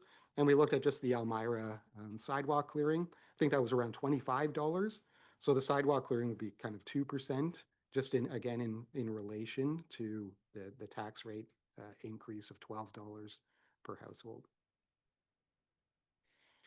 So this is where we'll get into more of the details. So that's kind of some of the history, and it kind of explains why we're proposing some of the things that we're proposing in here. In here is the 5.4% that's in here. So those, again, just to be clear, we haven't fully fleshed out the base budget. So the department base impacts that you see in your package, these are the first drafts of all the department submissions that have been included. There's still more work to be done. We're going to look at everything line by line in much more detail. But again, it's just to facilitate more of that conversation to know exactly kind of where we're at with the base budget. We're separating out here Breslau drain debt. So we issued a debt issue last year, and this is the repayment on that debt that's required this year. So that adds 0.8% to the tax rate impact. And then offsetting any of these tax rate increases as we're growing as a municipality, we're adding more assessment onto the rolls. So we're reducing the tax rate by roughly 2%. So this is where we're getting that 4.4% base budget increase, which includes both the debt and the assessment. Again, we haven't focused a lot on the base budget. There's still more work to be done over the next couple months to adjust that number. But really what we wanted to focus more on this presentation was really looking at these new initiatives because of the dollar amount and the percentage impact. Also talking about capital projects because it's very important to talk about. And then looking a little bit more at the total tax increase to go through it again. So again, I don't want to spend a lot of time on this base budget. Again, it's that 4.4%. We have individual departments broken out in your packages. Different departments have different reasons for different increases. They're different bases. There's different rationale, which we will go through in more detail when we release the base budget. But it really, at least for staff's perspective, is to focus more on the new initiatives and the capital projects. So that's what you'll see in most of the slides coming forward. But again, we're open to answer any questions you may have related to any base budget increase. Just know that we haven't finalized all of these numbers yet. So they could be changing. So again, just what's in the base budget, it includes COLA. One of the delegates mentioned salary increases. So salary increases include COLA, grid and market adjustments, also any increased staffing, the volume of staff, if they have increased, they would also impact staffing costs. So the number, that's percentage increase number that was referenced, includes COLA, grid, and also market adjustments from the new union negotiation. It also includes any inflationary cost increases, things like utilities, insurance, those kind of things. Those tend to increase higher than inflation. We have factored in any increased user fee revenues, and we'll be talking about user fees in a little bit later. Talked about debt costs and then also the assessment growth. It doesn't include the new operating initiatives. It doesn't address necessarily some of the existing budget deficits, which are also included in new initiatives, even though they're not necessarily new service enhancements. We're not including topping up operating reserves in this base budget increase, and we're not talking about infrastructure renewal, infrastructure levies or capital contributions. Those are a separate discussion outside of this kind of base budget item. So this is where I think we'll start kind of the opening up the floor here. So we're going to start going through each of the new initiatives in kind of package format. The total tax impact of all of the new initiatives, I have 8.1%. I think one of the packages has 8%. The total, I believe, is the same. But essentially, there was 20 new initiatives, and there should be separate justification forms for each one of those. There was 4 not recommended initiatives, including reserves. I think it's important for council and the public to know there was 8 additional staffing positions that SMT and staff thought were needed, but were not recommended or not proposed to be included in this budget. But there were additional staff positions that we do feel were necessary that were already removed before we presented this budget. And then we did list capital projects separately.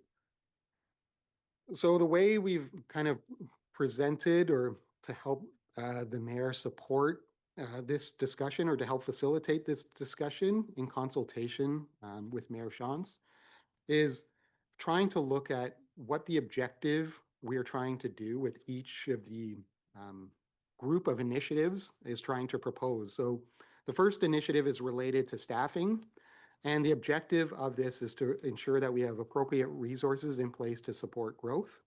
So what it does include is the new positions. It includes all salary and benefit costs. It's the net tax impact, including any offsets, whether it's from self-funded or from utility budgets, such as the building or the development engineering. I mentioned these positions were not recommended. We're not showing any impacts to utility rates in any of these budgets. This is just the tax supported. We're not talking about corrections to any of the capital budgeting, any positions that might be done to capital. And overtime aren't included, even though we're talking about staffing. It's a separate line item talking about overtime. So every new package that you'll see, there's 7, I think. This is the same format where we're going to go through. This is the objective. And this is kind of the detail on it, which is the same as what's in your package. These items, and then we're going to pause and have kind of a council discussion on each one of these. But there's 4 new positions, and members of S&T are here to talk more specifically about these new positions, but there's 4 positions identified. All of them actually have some kind of offset to the tax base.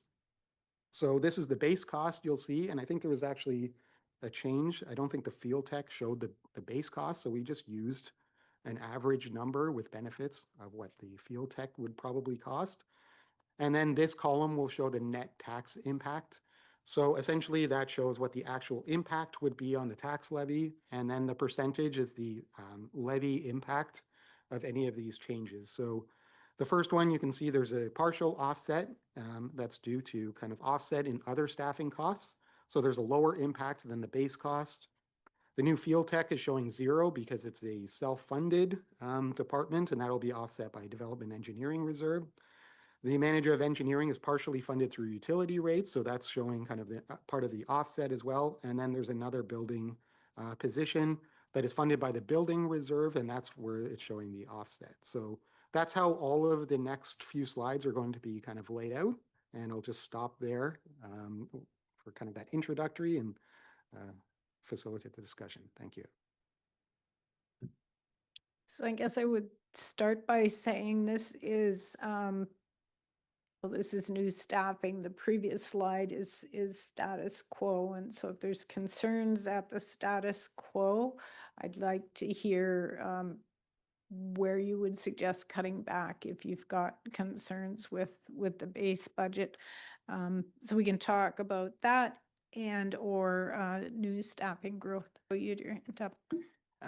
Yeah, I'll get us started here. DS04, the new planner for DS. In the request form, it says delegation of planning responsibilities from the region has resulted in the need to keep this position. I know that we've contemplated this in this council chamber often, but should we be sending anything to region saying, hey, this is what we have to do because you didn't delegate any of the staff with those responsibilities. You decided to keep all of your planners. Is there something that this council could do?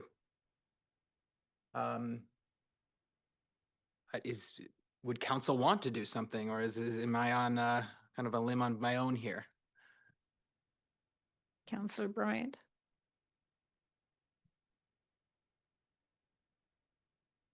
Thank you.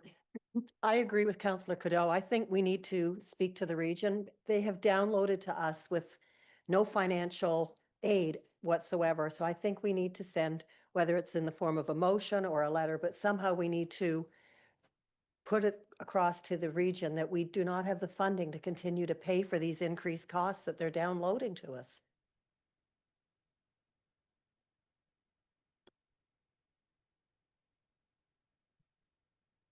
Councillor Grant.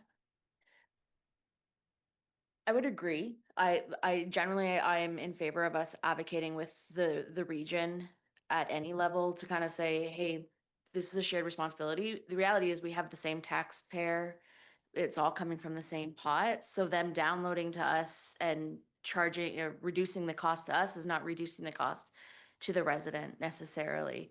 But I think there is an avenue for discussion when we look at the level of taxation, or maybe not to say taxation that the region's giving us, but the portion of the taxation they're getting is maybe not equitable. And we should have a discussion with the region on either, seeing a reduction in how much of a percentage they take. I think there's an avenue of discussion there.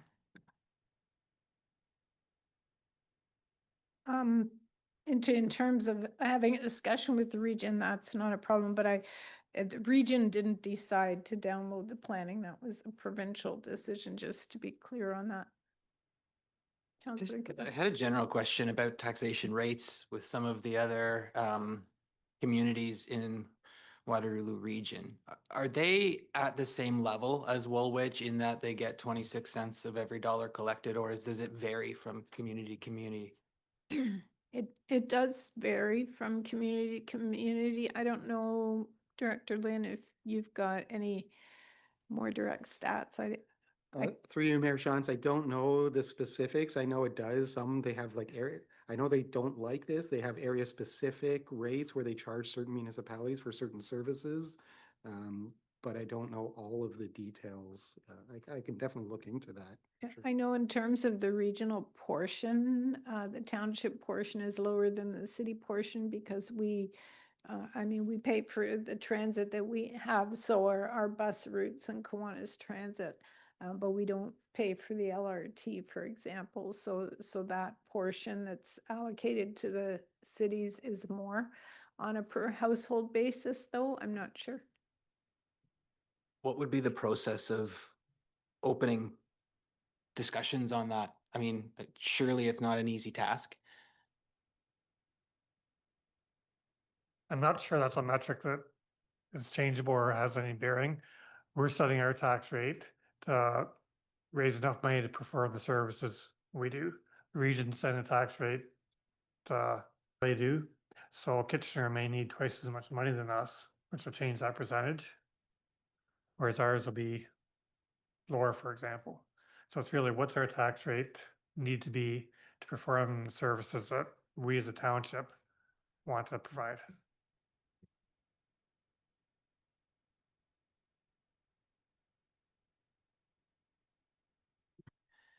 We need to do planning. We're growing. We were downloaded a whole lot of new responsibilities without the bodies, so I don't see how we cannot move forward with the new planner position. Thank you for offsetting partially. That's definitely helpful.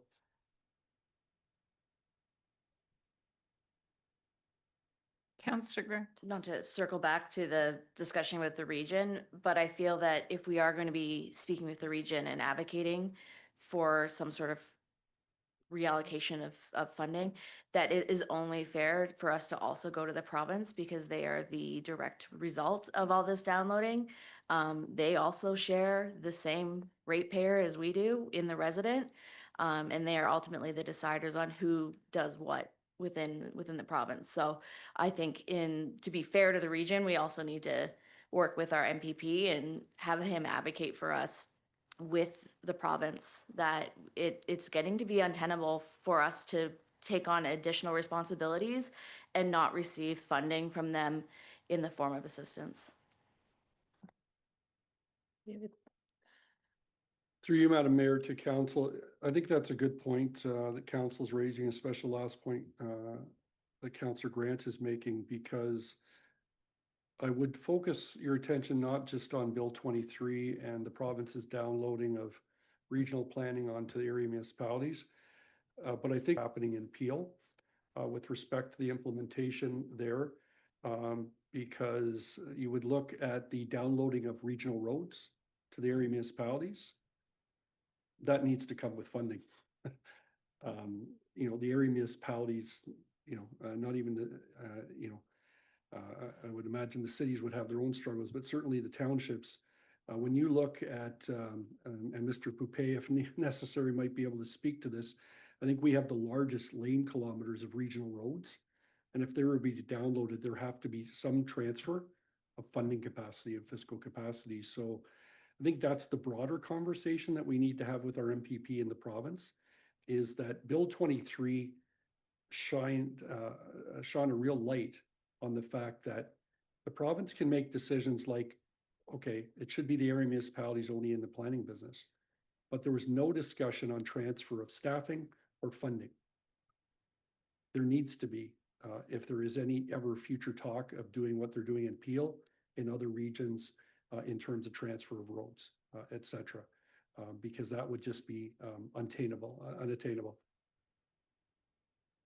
Maybe just to bounce off that as well, I would urge residents, we are more than happy to be your squeaky wheel with the township and the region, but you can also be a part of that squeaky wheel and write to your MPP and demand that they do some sort of action when it comes to these downloads to both the region and to the townships.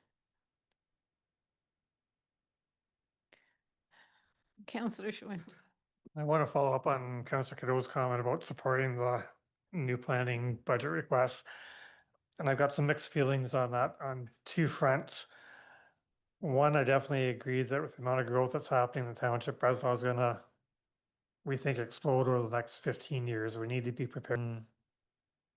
But is a planner the right, or what type of planner do we need, and what skill sets in particular do we need for that? Is it a area planning person, or is it a person that looks at plans of subdivisions and kind of interchangeable? And I'm not convinced that we've got the right setup or structure in place to oversee Breslau's growth going forward. So I'm hoping the planning department's thinking about that and structuring their team going forward with or without a new person.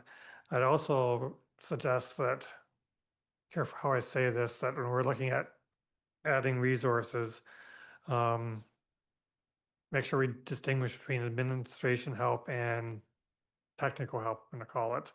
And if there's, make sure we're replacing what we need or adding what we need.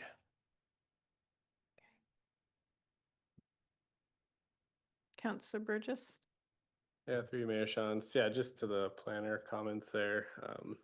We are looking to grow immensely over the next many years, but there has been a bit of stagnation, or it's been not a lot of growth in the meantime due to varying factors. So again, is this the right time? And then on the manager of engineering, it's offset slightly by utility cost, making the net tax impact less, but at the same time, our utilities are also in a bit of dire conditions. So it's also just going to have a bigger effect on our deficits for water and wastewater. So there's a large concern there. And again, just looking big picture on all these positions, we just heard from some delegates and seeing how much our staff have grown in the complement compared to our residents. So I think we do need to take a closer look at these positions. Director Freeze, do you have any comments in terms of structure and workload? Yeah, so I can comment a bit on that. Being a smaller municipality in the region and having only 4 planning staff now, it's difficult to divide out our planners the way that a larger municipality would, where they have policy planners, environmental planners, heritage planners, development planners, all those type of things. So our planners are development and policy planners. We don't have an environmental or heritage or any kind of those special areas because we just don't have the staffing to support those types of positions. So when we're hiring new planners, we're trying to train them to both do policy and development. So the planning for the long-term growth and also planning for development applications. It takes time to get a planner up to a point where they could process those very large development applications like plans of subdivisions and official plan amendments. Those require a lot of time, a lot of focus, and a lot of understanding of the planning processes and the Planning Act. What we're seeing in the township is a lot of expected growth. We are expected to grow in order to get to that anticipated 63,000 people with that, and that's with staged and phased growth. We are potentially growing by 3%. Annually, and 9% would be specifically in Breslau. So there's a lot of land added in Breslau. We need to develop that long-term growth plan for that area so that we can ensure the logical development of the area and also to create a complete community that services the Breslau area. There's also lands added in St. Jacobs and Elmira and more opportunities for redevelopment and intensification on those properties. Those also require more time, more focus for planners. An intensification type of development versus a greenfield development typically results in a lot more community contributions, engagement, and also then takes more time to resolve those issues and create a development that is compatible. Also with that growth, we've got a lot of new responsibilities that we're finding, new sometimes conflicting priorities, things that weren't present 10, 20 years ago, whatever it might be, when originally we started planning in the township. Some of these include obviously sustainability and climate control, a focus on affordable housing, economic development initiatives and employment land. Also a focus on active transportation and public transportation, as well as vehicular transportation, being a rural township. a larger focus on heritage and environmental protection, and a desire to create those complete communities. So sometimes these priorities are conflicting, but they're all required when we were looking at any kind of development applications which require things to be, or which result in things being a lot more complicated. The other thing I'll point out is staff are proposing some significant increases in large development applications to be more aligned with the cities. We do find that the amount of time and effort and everything that goes into a large development application takes just as much time at the township as it would at the city, just as much workload. So we are proposing a significant increase there, which could result in a lot more revenue on an annual basis if we kept our average number of applications. We are not proposing to offset the new planner with those new fees until we have realized those fees, so that it may be realized in next year's budget if applications continue at the same rate that they have been that we have seen in the past, and it could be up to $45,000 a year if applications continue at the same rate. We're being cautious on that and not including that at this point because we don't know what's going on with the economy and whether or not there will be a slower development rate in the next few years due to that. We also have provincial timelines that are in place, and we have been noting that we are not meeting our provincial timelines right now. Our currently processing times are longer. This has to do with complexity of applications, but also has to do with the workload of staff. So that's another important thing to consider when we're looking at hiring a new planner. And lastly, I would point out that we are in a position in a smaller municipality where we don't have access to all the divisions and the roles that they have in a larger municipality, and therefore our planning staff end up having to take on a lot more of diverse responsibilities, things like purchase and sale of land, determining surplus properties. Environmental and heritage planning, as I mentioned there, we are supportive to the township committees on those departments as a staff resource, even though we don't have dedicated expertise in those areas. We also don't have a property and realty division, a procurement division, in-house legal, or a policy planning dedicated position. So we have to cover those as planning staff as well. So there's a lot of other things that contribute to the workload of a planner in a small municipality like our township. I think I over-answered. Thank you. There was a lot in there. Councillor Bryant, before I go to you, I just want a thought that I had from the infrastructure area. Mr. Poupé, if you could have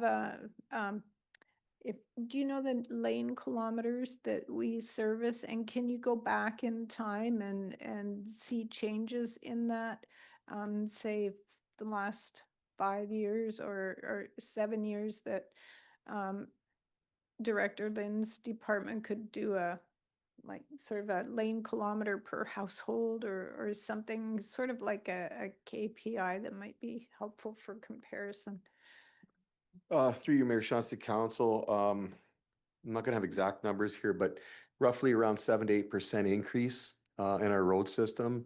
With new, I can speak to the condition of our system. Since about 2009 till now, we've been static, which isn't a good metric. I mean, there's a number of measures that we use when assessing our road system. But the unfortunate reality is there's a funding window that we should be hitting. And this year in particular, I can tell you, because I just did that while we were talking actually, but we are projecting about $1 million shortfall from our short-term sustainability number. The short-term sustainable number would be holding the line, holding our road system as is. And then there's a long-term sustainability number. And that window is about 7.5 million to about 4.6 million. That's the funding window we should find ourselves in every year. And the idea there is you're not spending that every year, but you're allocating that dollar amount to be spent. Sometimes you're putting it in the reserve, sometimes you're pulling it out of the reserve, but that's the intent. Woolwich has never been able to consistently meet the short-term sustainability number with respect to our road system. Our road system is comprised, it's about 368 centerline kilometers, And of that, you have about 123 centerline kilometers of gravel. Gravel is an expensive road system. Everybody thinks that it's not. It's the most expensive system you can have. A lot of labor is required to maintain that gravel system. The problem with growth is that there are more cars on a gravel system. Gravel system is meant for low volume. We have a number of gravel road systems that need to be converted to hardtop, either be surface treat or hot mix. Those are more cost-effective systems, so there's value in looking to convert some of those systems too. I kind of squirreled away from the exact direct question, but I think generally speaking, about 7-ish to 8% has been adding, we'll call perfect roads. I'll put quotations on that because sometimes from development, they are not perfect roads, but we'll call them new or roads being added to our inventory generally consistently, but there's ebbs and flows to that. But I think it's about 7-ish%, but I can get exact numbers for council and the public. Thanks. Councillor Bryant. Thank you. Excuse me, I have a question that was asked by a member of the public. The field tech, are these positions being paid for with DCs or how are they being covered? Are they strictly a payroll issue or? So I can respond to that. For the new field technician would be in the development engineering division, and that would be self-funded. So we collect development application fees. Those fees go back to fund that entire department. So there is no impact on the tax base. Okay, so we're not pulling anything from DCs for any position at all. And no, we don't pull money from DCs to fund positions, only for studies and infrastructure projects. Thank you. Mr. Brown. Yeah, can we just make sure for the public or even the development community, we don't use development charges for any positions? We can't do that. Years ago, we set up a self-funded development engineering reserve where, again, as Deanne has pointed out, our Director of Development Services, the money that comes in through the applications in terms of the engineering costs and things like that that they pay for ultimately helps fund those positions. In development services, building is self-funded because years ago, the province created that system under Bill 124. We created the development engineering system a number of years ago. The only system that requires any sort of tax-related impact is in planning, but that's partially offset by planning application fees. Councillor Cadeau. Thanks, Mayor. Through you, I was just wondering, I'm on the assumption that this is a position that we don't currently have on staff. This would be a new position. Sorry, which one? The new field technician Yes. position? Yes, this would be a new position. So who currently does the inspections? Is it just the building inspector? No, so it's not in building, sorry, through you, Madam Mayor, it's not in building, it's in development engineering. We do have a supervisor and we have another field technician, and we hire students in the summer to help offset when it gets very busy. Mr. Brown. I think just I wanted to interject through you, Madam Mayor, to also remind you what Mr. Poupé, our Director of Infrastructure Services, has said in the past. The importance of looking at the development engineering and the amount of positions we need there is you get what you inspect. Why is that important for us and the public to understand is if we don't make sure that we have sufficient staff to make sure that we're closely looking at the infrastructure that's going on as part of the development process, there is the potential that operations staff inherit problem issues in terms of faultware, in terms of I&I issues, in terms of improper sewer and water wastewater installation, et cetera. So when you think about the value even of asset management and where we're going with that, you want to make sure that you're bringing on good assets, well constructed, well put together, properly inspected, and I think the essence of you get what you inspect is what I think is the true meaning that we need to leave with council. And beyond that, again, this is not tax funded. This is developers pay for growth. This is a true example of that. Okay. Counselor Freeze, there you go. Yeah, Director Freeze. I just wanted to, further reiterate that it is the Development Engineering Division. They only deal with development applications. Their funds, their fees that they collect are from development applications to review development applications and to inspect development applications. So there's no impact to this tax base, but that's on purpose because they only deal with development. Director Poupey. If I may just hammer the point home, it's you get what you inspect, not what you expect. And the problem we have in Woolwich is we really have 2 staff to inspect all of the millions, and these are tens of millions of dollars being installed in new developments. That's it, 2 staff. Our total inventory of assets is over $1 billion, and our road system accounts for over half of all of that. So it's an incredibly expensive asset class. It is something that when we say development pays for itself, all it does is pay for the initial installation. That's all it does. So we need to ensure that we have good eyes on this stuff going in the ground because it's going to fall to the ratepayers to replace. And unfortunately, we have examples where we have infrastructure installed through development, and development comes whether we want it or not. That's the reality of the development world as well, where we are unfortunately having to go in there and replace things sooner than we should. So it's not reaching its useful life, and we're not getting necessarily that bang for the buck that we should be. So this is a critically important piece or a staff member.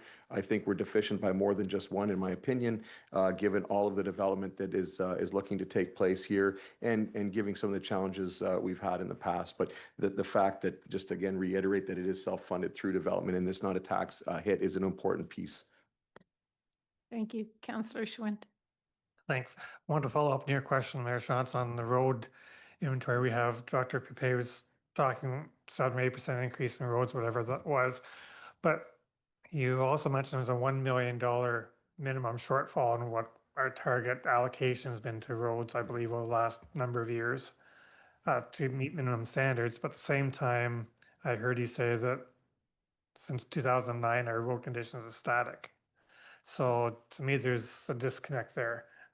If we're $1 million short in funding every year, but we're keeping our roads static over 15 years, that's a pretty big success in my terms. Or our roads deteriorating. And I bet there's people living along Burnswallow who would argue that's the case. So I think we need a bit more information and I guess expansion on that, where our roads are actually at before we can make long-term, I guess, repairs and maintenance for our road system.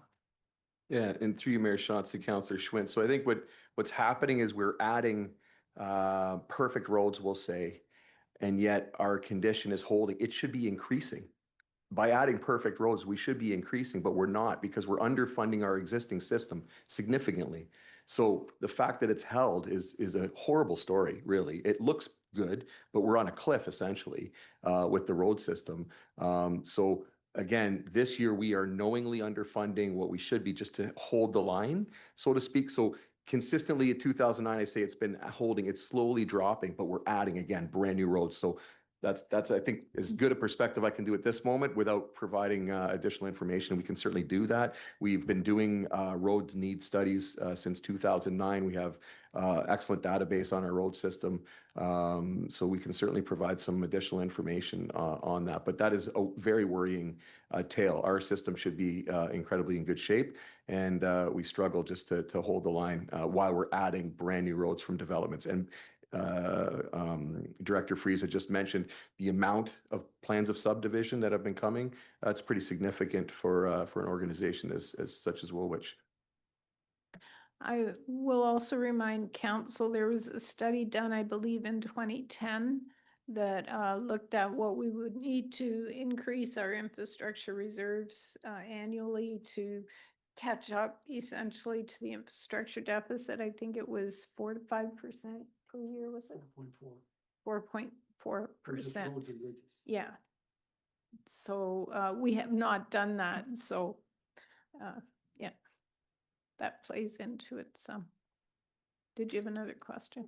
Another point, yes. I'm worried that we've moved ahead of ourselves here, looking at package one with new staffing growth recommendations. We haven't considered that the base. And I think we've heard from delegates that the base is important too. And over 10 or 15 years, I think our priorities as a township may or may not be changing. So our existing activities are all something we want to keep on doing, or changes we make. Also, can we do any of them better or cheaper? And I guess I'd like some assurance from staff through this process that we are looking at how we're doing things more efficiently over time. And are we prioritizing? Council knows my opinion on some priorities or lack of priorities. I think we do need to recognize that base increase isn't carved in stone either. Mr. Brenneman, can you speak to that?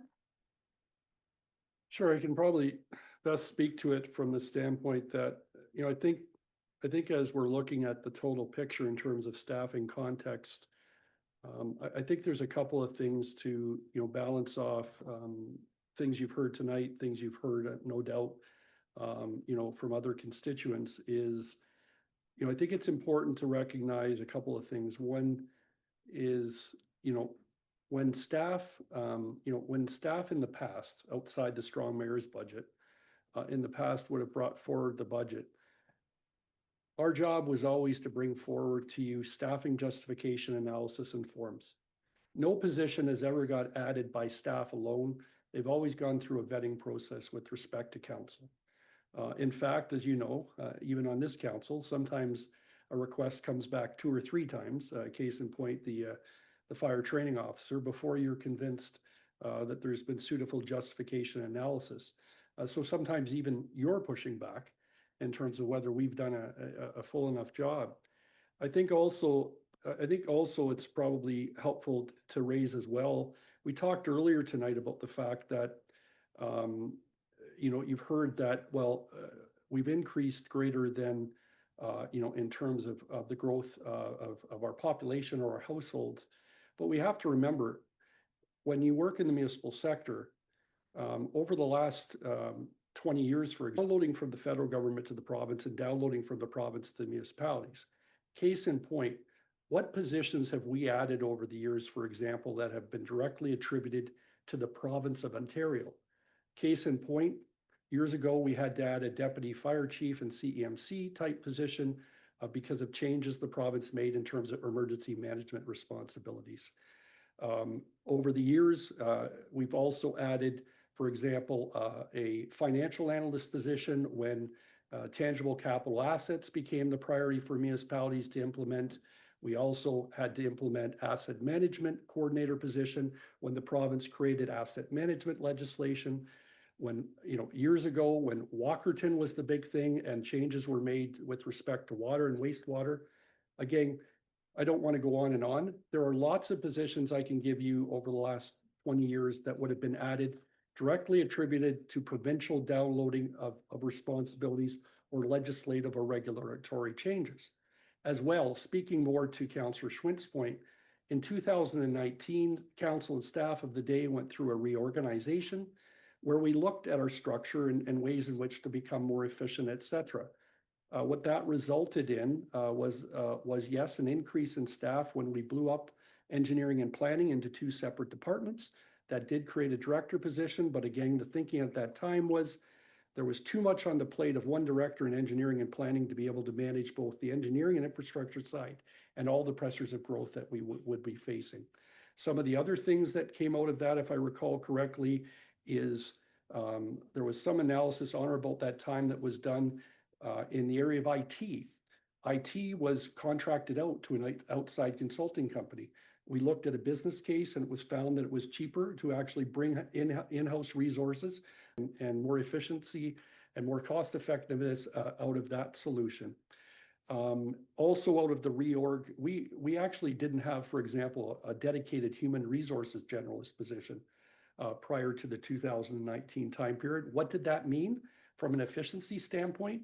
We had directors and managers that were doing everything from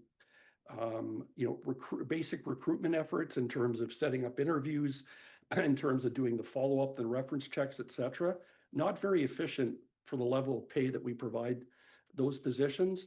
It's far more cost effective to be able to focus in on having a dedicated human resources side of things.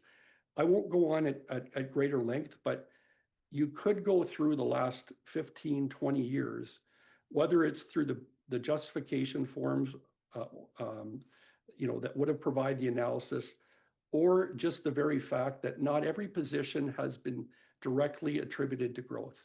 Some of it has been legislated, some of it has been a result of reorganizations, more efficient ways to do things. And again, all of those business case analysis would have came before council. So I think, I'm always a firm believer that council needs the balance of all the information.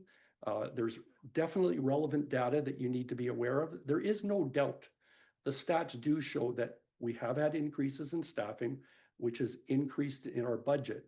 But I think council has to remember, and the public needs to realize, that there are also rationale and reasons beyond just growth that have impacted the development of the staffing complement. The province and downloading and legislative and regulatory requirements is a big one, outside of growth. So I am kind of watching the time and realizing there's quite a bit to get through here. Is there anything else that you really need to or want to say on the base budget or this package number one, the new staffing growth? Councillor Cadell. It'll be quick, Mayor. When I'm looking at the field tech, there was something that Director Poupé said that David also said. You get what you inspect, not expect. And then Director Freese said that, when we're backlogged, we have students going out to doing some of these inspections. From a risk management perspective, I have pretty big concerns with that, because a student can go to the site and maybe miss something because they're a student, and that could cost the township hundreds of thousands of dollars. So we would have to be comfortable making that decision to not approve the field tech to have students go out and make these inspections, running the risk of them making mistakes, costing us much more for one project than potentially that position could cost for an entire year.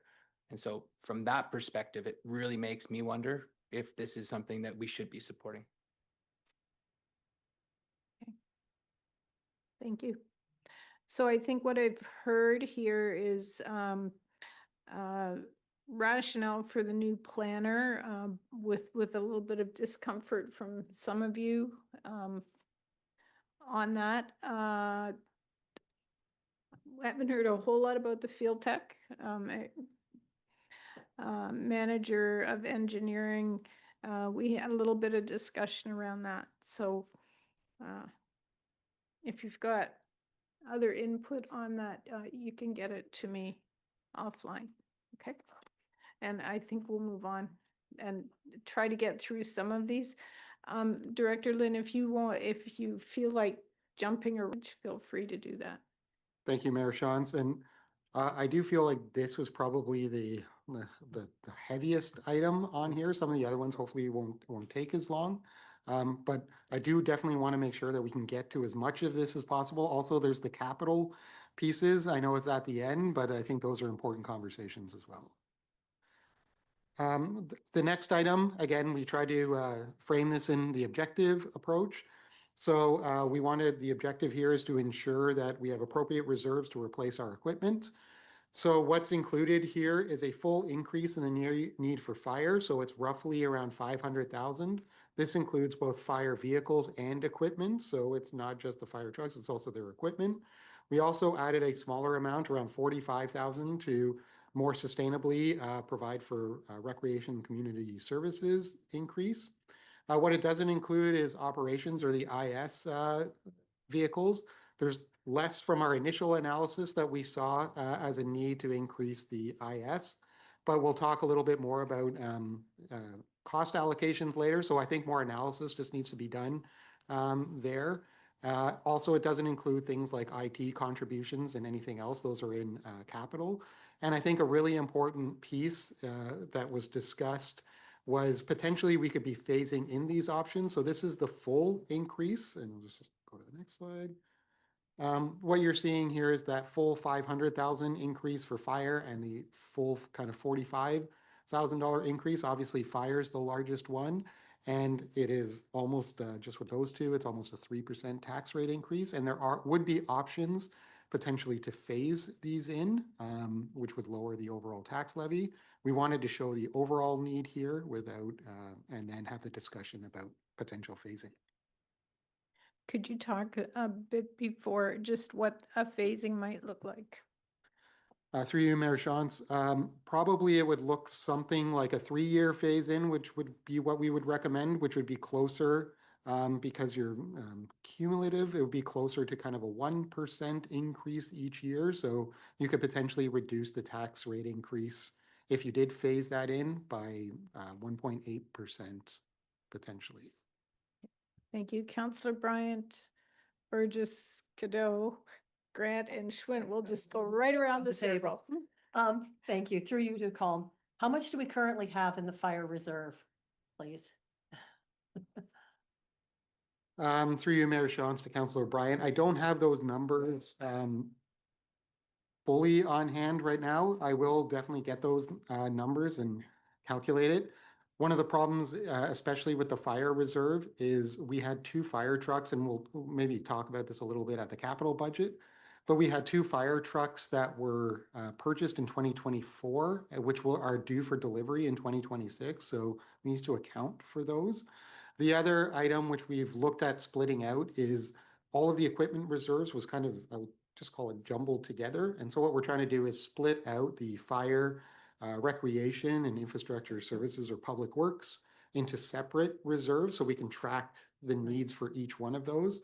So we still have to do a little bit more work on, we know the needs going forward, but there's a balance right now in that reserve and how much gets allocated to each one of those categories. So I can share with you, I have it on my screen here. Sorry, I can share with you this worksheet, which may be helpful. And it doesn't show you the question you were answering, but just for yourself and the public's information. So what we do is essentially, and some of the problem here is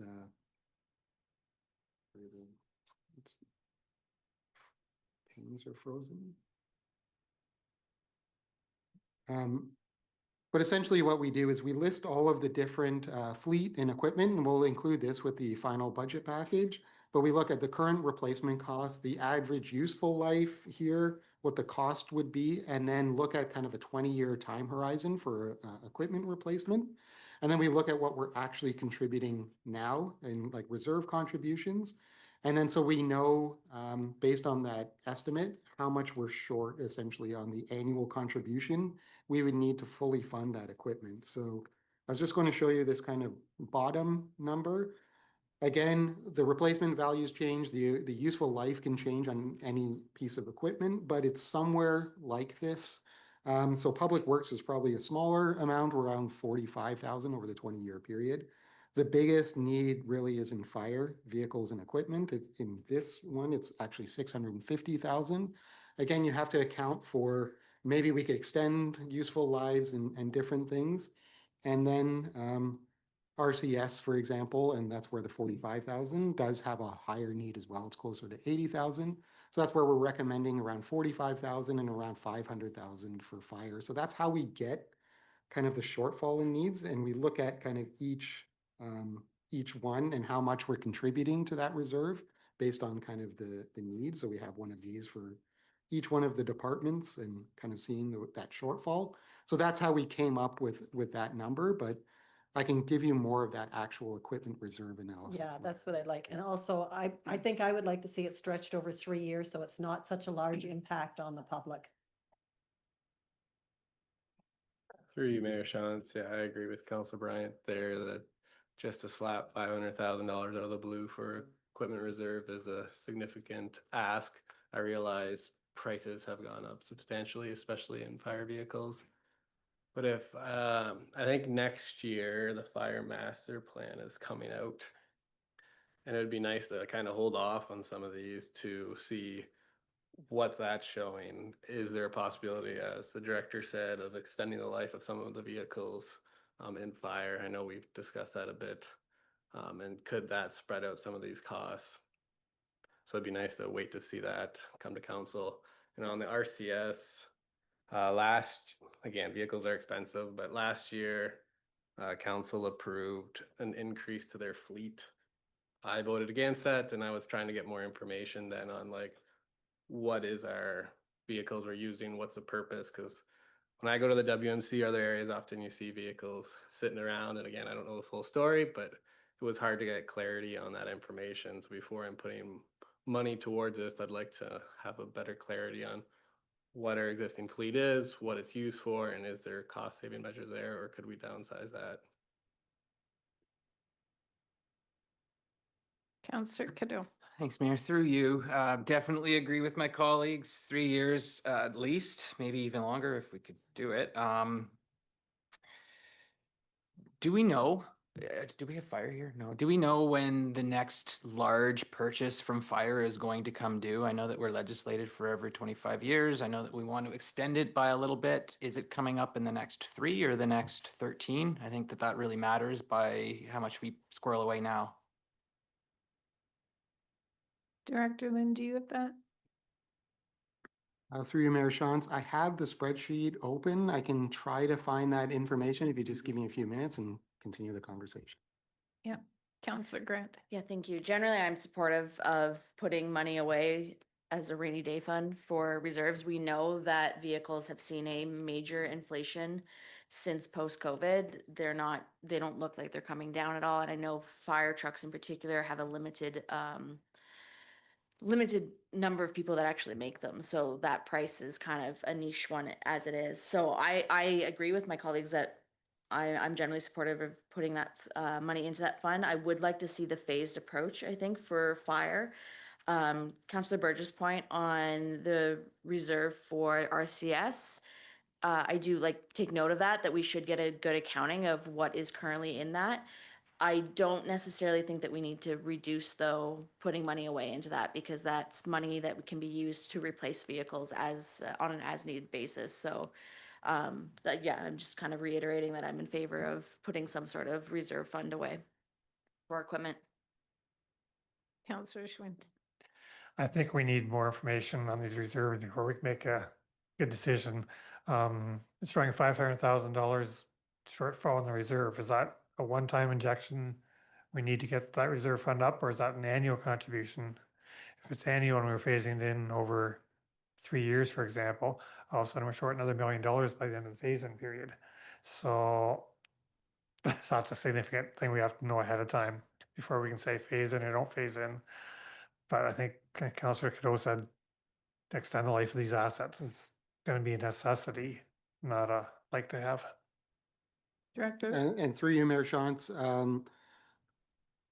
just for clarity, this would be a one-time tax increase, but it would be an ongoing contribution. So it's an increase to the overall contribution. So it's not just a one time and then we could reduce the tax rate next year.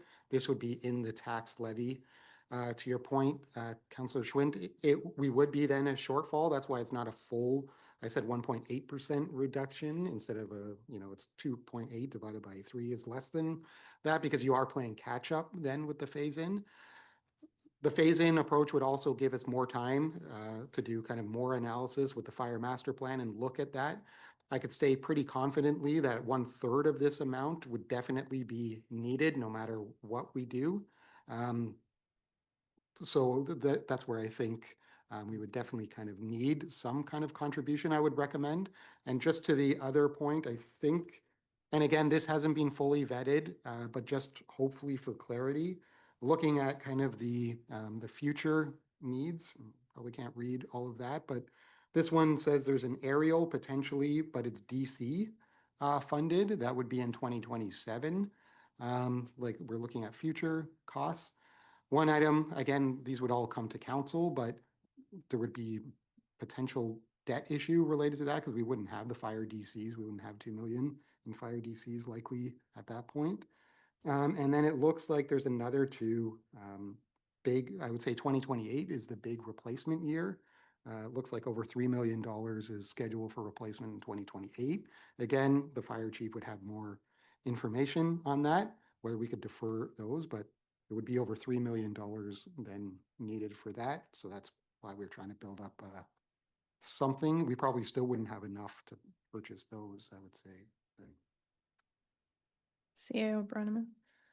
Yeah, just more as a reminder for council, but also for the benefit of the public. When we're talking about these significant increases, I think it's important to understand the quantum and why we're looking at this level of increase. Because prior to COVID, a standard fire truck was running about $600,000 or $700,000. Now it's anywhere from 1.5 to $1.7 million in terms of replacement. So COVID did a number on not just our municipal equipment reserves, but many municipal equipment reserves, because nobody prior to COVID was putting away and expecting that significant increase in terms of COVID-related inflation. So that's what we have to make up for, and that's what we have to address. Certainly, I agree with Colum that I don't think you can put off any equipment reserve decision this coming year to wait for the fire master plan. You need to put something, start putting something away, or we're not going to be in a good fiscal sustainable position. But I do agree that council has challenged the fire chief, to look at whether certain purchases can be put off. But I think some analysis needs to be done with respect to maintenance costs, the ability to repair these vehicles, because the last thing we want is not to be able to repair vehicles and not keep them on the road. So that sort of work has to be done as well. Councillor Burgess. Through you, Mayor Shantz. Correct me if I'm wrong here, Director Lynn, but again, worst case scenarios or even going forward, part of this can be purchased through debt, right? So we're always kind of having these huge increases because we want to buy everything in cash. So let's put 500,000 in today, but long-term sustainability can involve financing. And as the director mentioned earlier, we have very low financing compared to other municipalities in the area. So we don't always have to raise taxes to be able to buy everything in cash, and we can look at other solutions. Just I could agree. I think you need to do a business or fiscal analysis. But to that point as well, we still need, this will come up later, we would still need council to change its opinion from last year, which was no new debt. So I would just bring that up as well. That would be something that you'd have to provide additional corrective discussion on. And just an additional point there. I always like to say, like, debt isn't free. Essentially, there's two ways to pay for anything. You can either save it up in a reserve and then pay in cash, or you pay it up front and then pay back the debt. The only difference really with a debt issue is, like, you add interest costs, which may not be too significant, but essentially you would probably need somewhere around the same amount, whether we issue debt for the debt repayments over the longer term, or if we're saving up and self-financing, so to speak. We would probably need somewhere pretty close to this money, but we would just have to cover the interest costs as well. Councillor Bryant. Thank you. Through you to Colum. Do we ever invest any of our reserves to make some extra money off of them? Through you, Mayor Shantz, to Councillor Bryant. That's a great question. One issue we've had is we haven't had a ton of reserves, so the interest income is lower, and a lot of capital investment income goes back into reserves. So municipalities with very large reserves can kind of fund some of those capital projects with interest income. Having very low reserves is a bit of an issue, but we do, because we don't have zero reserves, we do have some reserves, especially the timing of it. So we do have long-term investments. And one thing that Caitlin's actually looking at, and hopefully will take to you before the end of the year, is we've taken a much more active role in managing our investments. And we believe we're generating, or we will be generating, at least $30,000 a year more in investment income than we were previously, just getting better rates and more actively looking at that portfolio. So that is definitely something we're actively looking at, and we'll be presenting that to council shortly. Okay, should we move on to the next one? And so the next item is to look at more accurate budgeting and to reduce the likelihood of future operating deficits. So I should probably provide a little bit more context. One of the things we've been finding as we've looked through some of the analysis preparing our budgets is we haven't been accurately budgeting for our existing service levels. So that means that the current amount that we're putting in our budget isn't sufficient to pay for the level of service that we're delivering. And there's a couple key areas that are included here. The first one is probably the easiest one to understand, which is the winter control budget. So we've had a deficit almost every year for the past 5 years, even in mild winters. This year, in 2025, we experienced a very harsh winter, which really exacerbated the situation. So we're recommending to put at least sufficient amount in there to absorb an average winter or even a mild winter to make sure we have sufficient winter control budgets in there to avoid a deficit. Overtime, we haven't previously budgeted before. We're estimating that would cost roughly $150,000 in total, but we're hoping to offset some of those costs with what we call salary gapping, which is savings from having vacant positions. And that's essentially what we're doing already, is how we're paying for overtime. But what we're proposing here is to make it more transparent so you could see where the savings are in gapping and you could see where the overtime costs are so you could have a better understanding of that. The net increase is $50,000 because we don't want to say we can fully offset that overtime with the gapping. That's again a council decision. The third item on here is cost allocation. So one of our processes currently is to internally allocate a lot of operations costs from a cost allocation sheet using equipment rates and labor rates to all different kinds of jobs.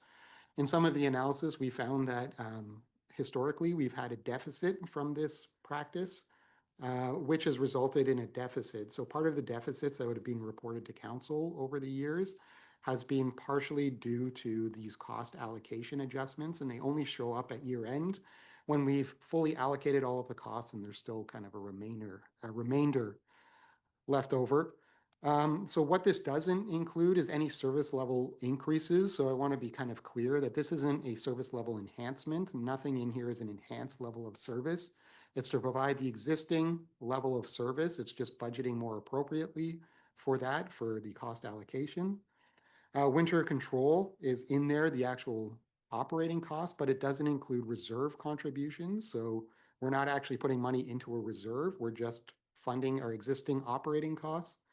We're not doing full salary gapping, and we're not covering, there was some discussion about sick leave and retiree benefits and those long-term items. This isn't covering those costs. It's just with those pieces.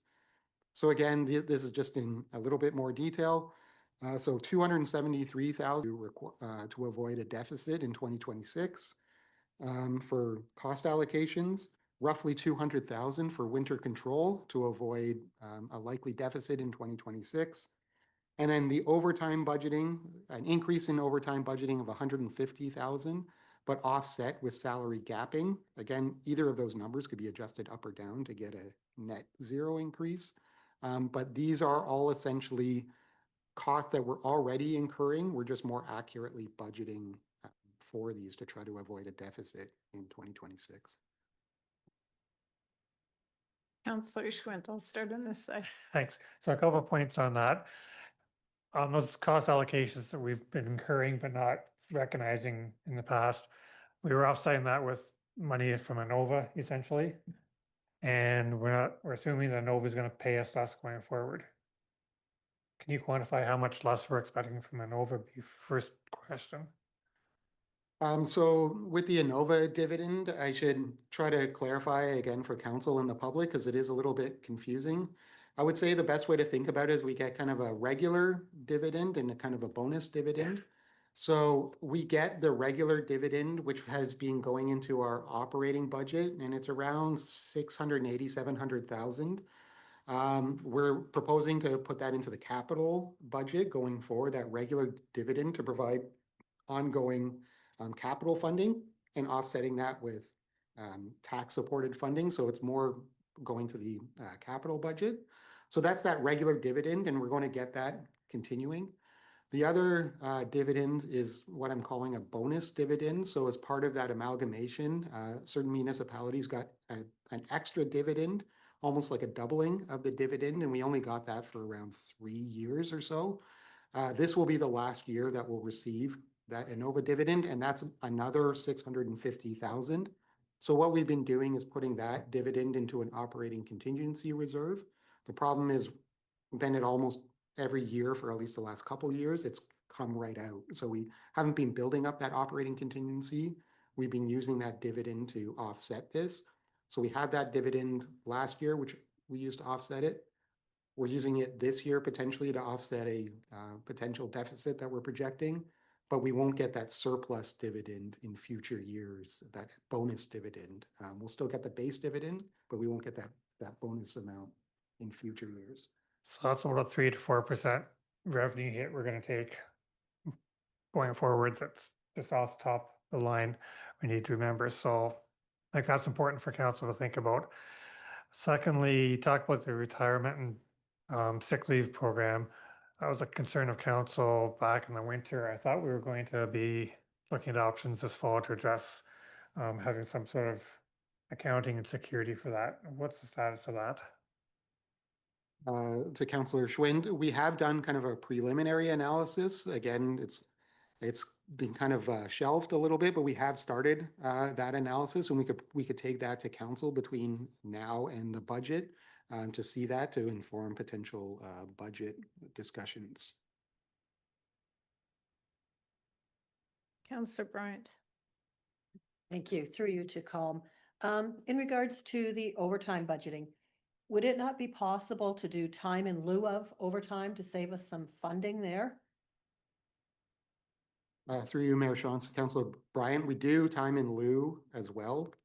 So this is mostly paid overtime, and usually there's different components, and it depends on the position and union or non-union. But essentially, once they fill up their lieu bank, and I believe it's 70 hours, so roughly 2 weeks for a 35-hour employee, then anything over and above that 2-week lieu bank gets paid out in overtime. So this is paid overtime, and it's not considered the lieu time. Lieu time would probably be over and above this, and this is the amount we're actually paying out in cash overtime. So how do we control this overtime so that we're not in this position all the time? Like, is it because we're understaffed, or I'm just looking for an explanation as to why we're looking at so much overtime. And I can't speak to this is a combination for the entire department or the entire organization. So this is the overall amount. Every department would have to speak to all the factors that are going into the overtime amount. But one thing I can tell council is we're introducing a time and attendance software package, UKG. I think council approved that.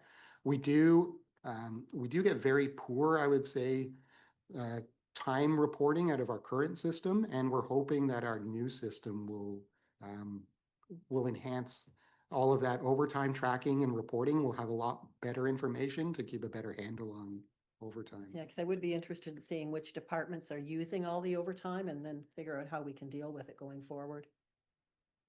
Councillor Cadeau.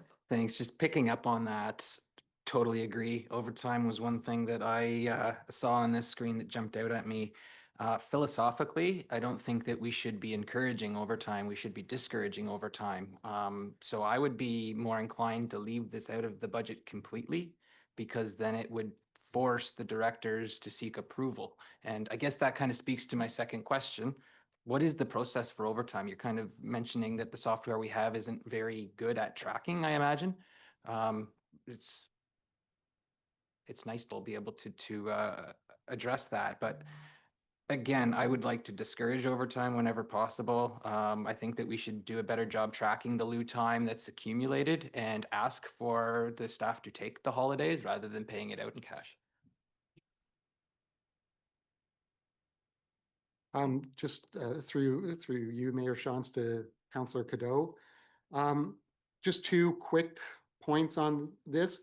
Part of the reason for including this with consultation with Mayor Shantz was exactly to shine a better spotlight on overtime.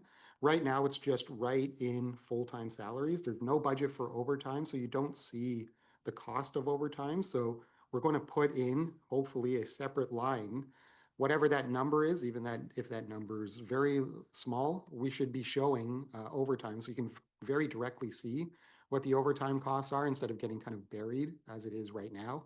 And this is where the salary gapping is more clearly see both of those so you can see how it's being offset. I can only speak to just generally how overtime is getting approved. The current process is supposed to be, any overtime is supposed to be pre-approved by a director or designate before it's taken. Again, every department may have a different kind of process, but I believe that's the current policy. Yeah, I mean, I want to be clear, and I think we have to break this up in terms of time in lieu and also overtime in the following way. Time in lieu, and if people have to work overtime, they can bank the time in lieu that we're talking about, but that again does have to be approved. It has to be accounted for. I think all Colin was trying to address is our current system doesn't do a very good job of being able to monitor and track to be able to really help us get a firm grip on where we need to think. I hope that certainly will happen with the new system. But I think we also have to remember that there are certain departments, both infrastructure services and rec, that naturally incur the largest area of overtime. And again, I don't think, Councillor Cadeau, you were saying it's this simple, but we will never get to a point where we're not going to have any overtime. Winter control drives a considerable amount of our overtime with respect to our operations.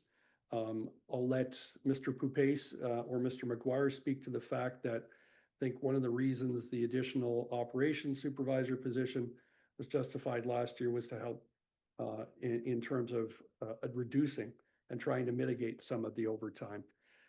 With respect to the realities, though, also of some of our other overtime among the collective agreement and the unionized staff, some of those realities are born because of the fact that based on the collective, we do at times have to make sure that we're going to our full-time staff first before we're filling in with part-time, and that sometimes has also a reality in terms of overtime costs. So I just wanted to provide that perspective, but I think each of the department heads can speak to this, Madam Mayor, if you need to, but certainly certainly it might be good if we started with infrastructure services and the realities there, especially during winter control season. Through you, Mayor Shantz, to council. I think there's a few things going on. CAO Brenneman addressed one of those issues. Sometimes overtime can highlight an area where you're deficient and you may need additional resources. I think another piece in our department, it's cyclical in that we all the time we hire contractors to do large capital projects. We're investing millions of dollars, and again, you get what you inspect, not what you expect. So we are at the whim of them. If they're working 12 hours a day, I would suggest that would be value money spent to be out there at critical inspection time. So certainly when we're placing asphalt, those are critical times, and they tend to be long days. That's what happens. Our gravel resurfacing program, long days. And again, we're just interfacing with private enterprise, they're for profit. It's important that contractors make money, and it's important for municipalities to get quality. And that's really what we're doing, is doing quality control inspection. So that is cyclical. When we look at our end, we're typically not doing overtime through the winter unless it's operations staff. At least that's the engineering world. It's more summer related. In operations, you're at the whim of Mother Nature and what it throws your way. Yeah. Director Lynn. Thank you, through you, Mayor Shantz. And just again to maybe Councillor Cadeau's question, and Director Poupace kind of highlighted this, the reason we're spending this money, so I think there's a difference between the expense, which is another thing, like whether we reduce it. The reason we want to show it here is to kind of highlight that we're going to, again, probably have some kind of overtime, whether that's the right number or not. One of the problems, this is where how this really kind of came about, just for some context, was we were looking at the operations supervisor last year, looking at maybe potentially reducing some overtime, and now we're going to add some new staff. So hopefully we can reduce some overtime budget and we can offset that with the staffing cost. We realize we don't have any overtime budget to reduce, essentially. Like, there's nowhere to offset that. Having something in here, you can then see where the budget's being increased or the spend is being increased. And hopefully you can track then, if you're adding new staff, are you actually saving that? So that was part of the rationale for this too.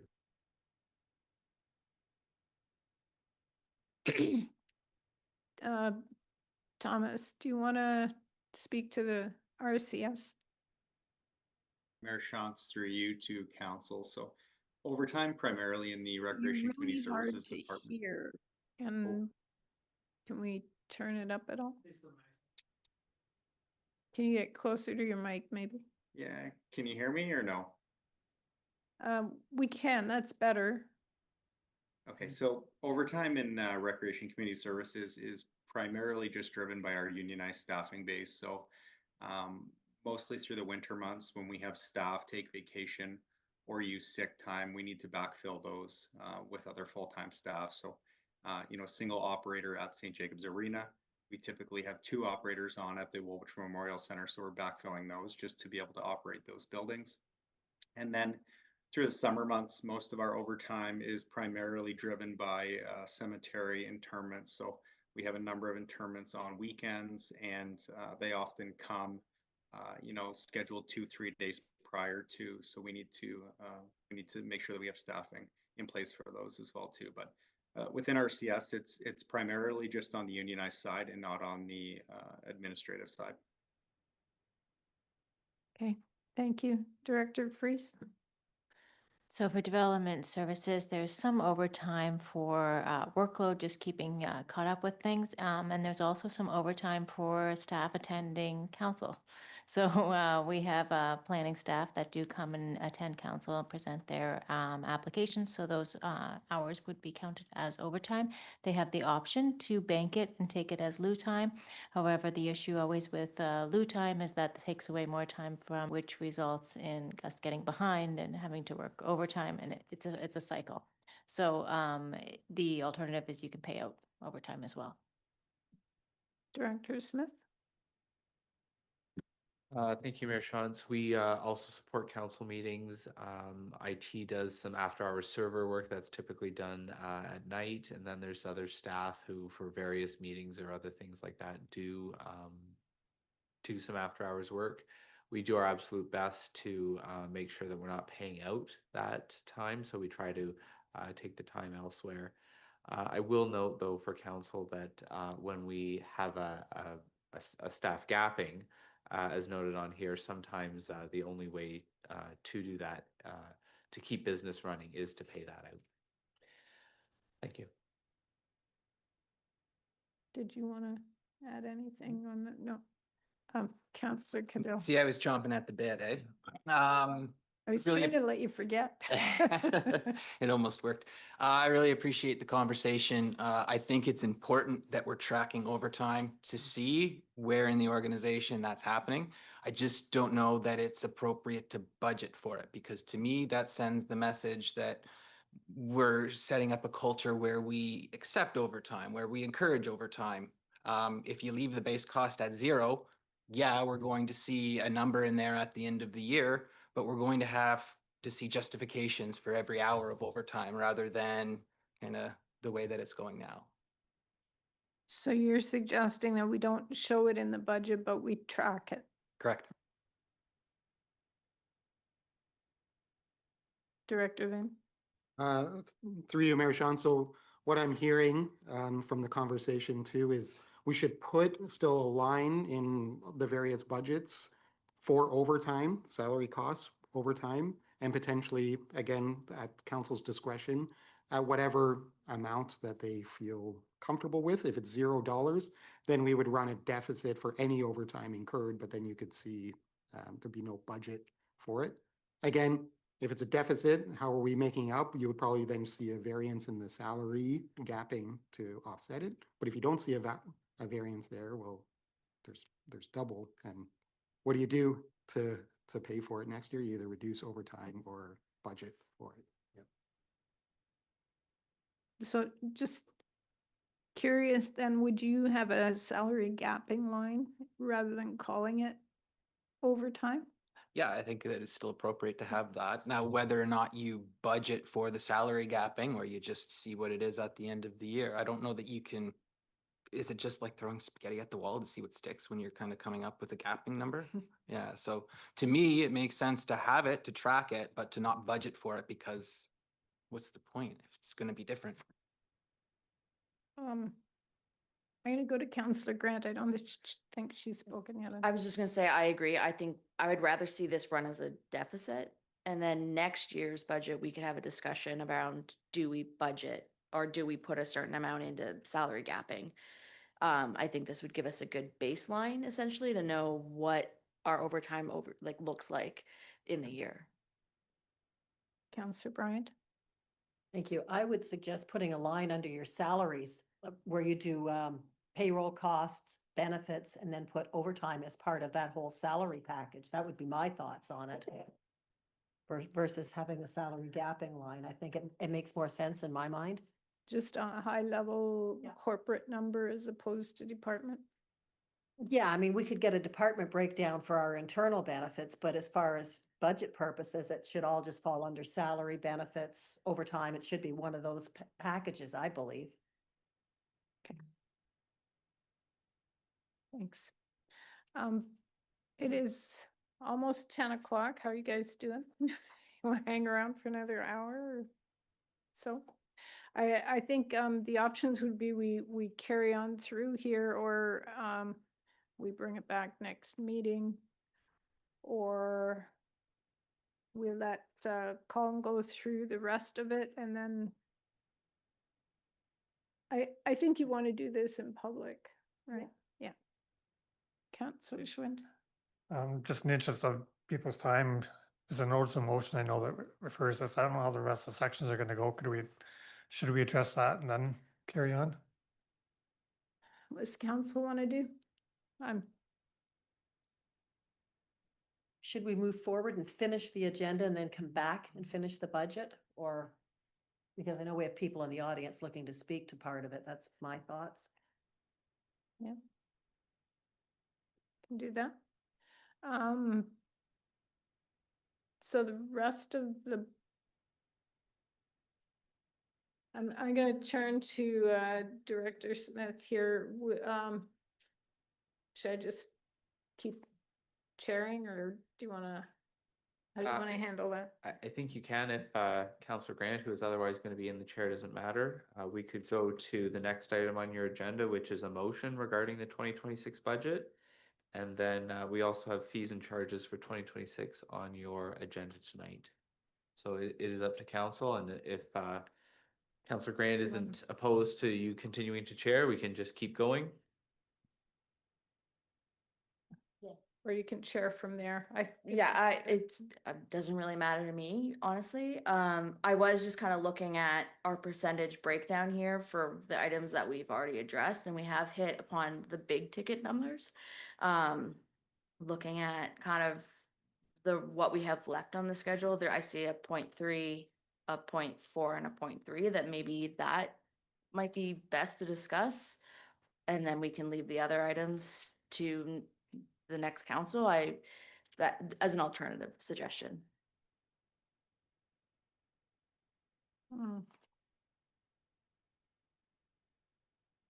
I would probably jump to capital if we were going to carry on. Why don't we jump to capital? We'll leave the other pieces, and if anyone has some preferences or direction, you can just email me with that. I was even going to suggest if there's any that we don't discuss tonight, we could maybe ask to be included on the agenda for next council. We can do that as a discussion item. Okay. Can we jump to capital, and we'll spend we'll try to spend a little bit of time on capital, and then we'll move on. So just to be clear, so I understand too, we're going to continue with the budget and not go to the motion or the fees and charges? Just We're going to continue with the capital budget. Yep. I'm sorry? Public would love me to address the motion that's proposed. We will.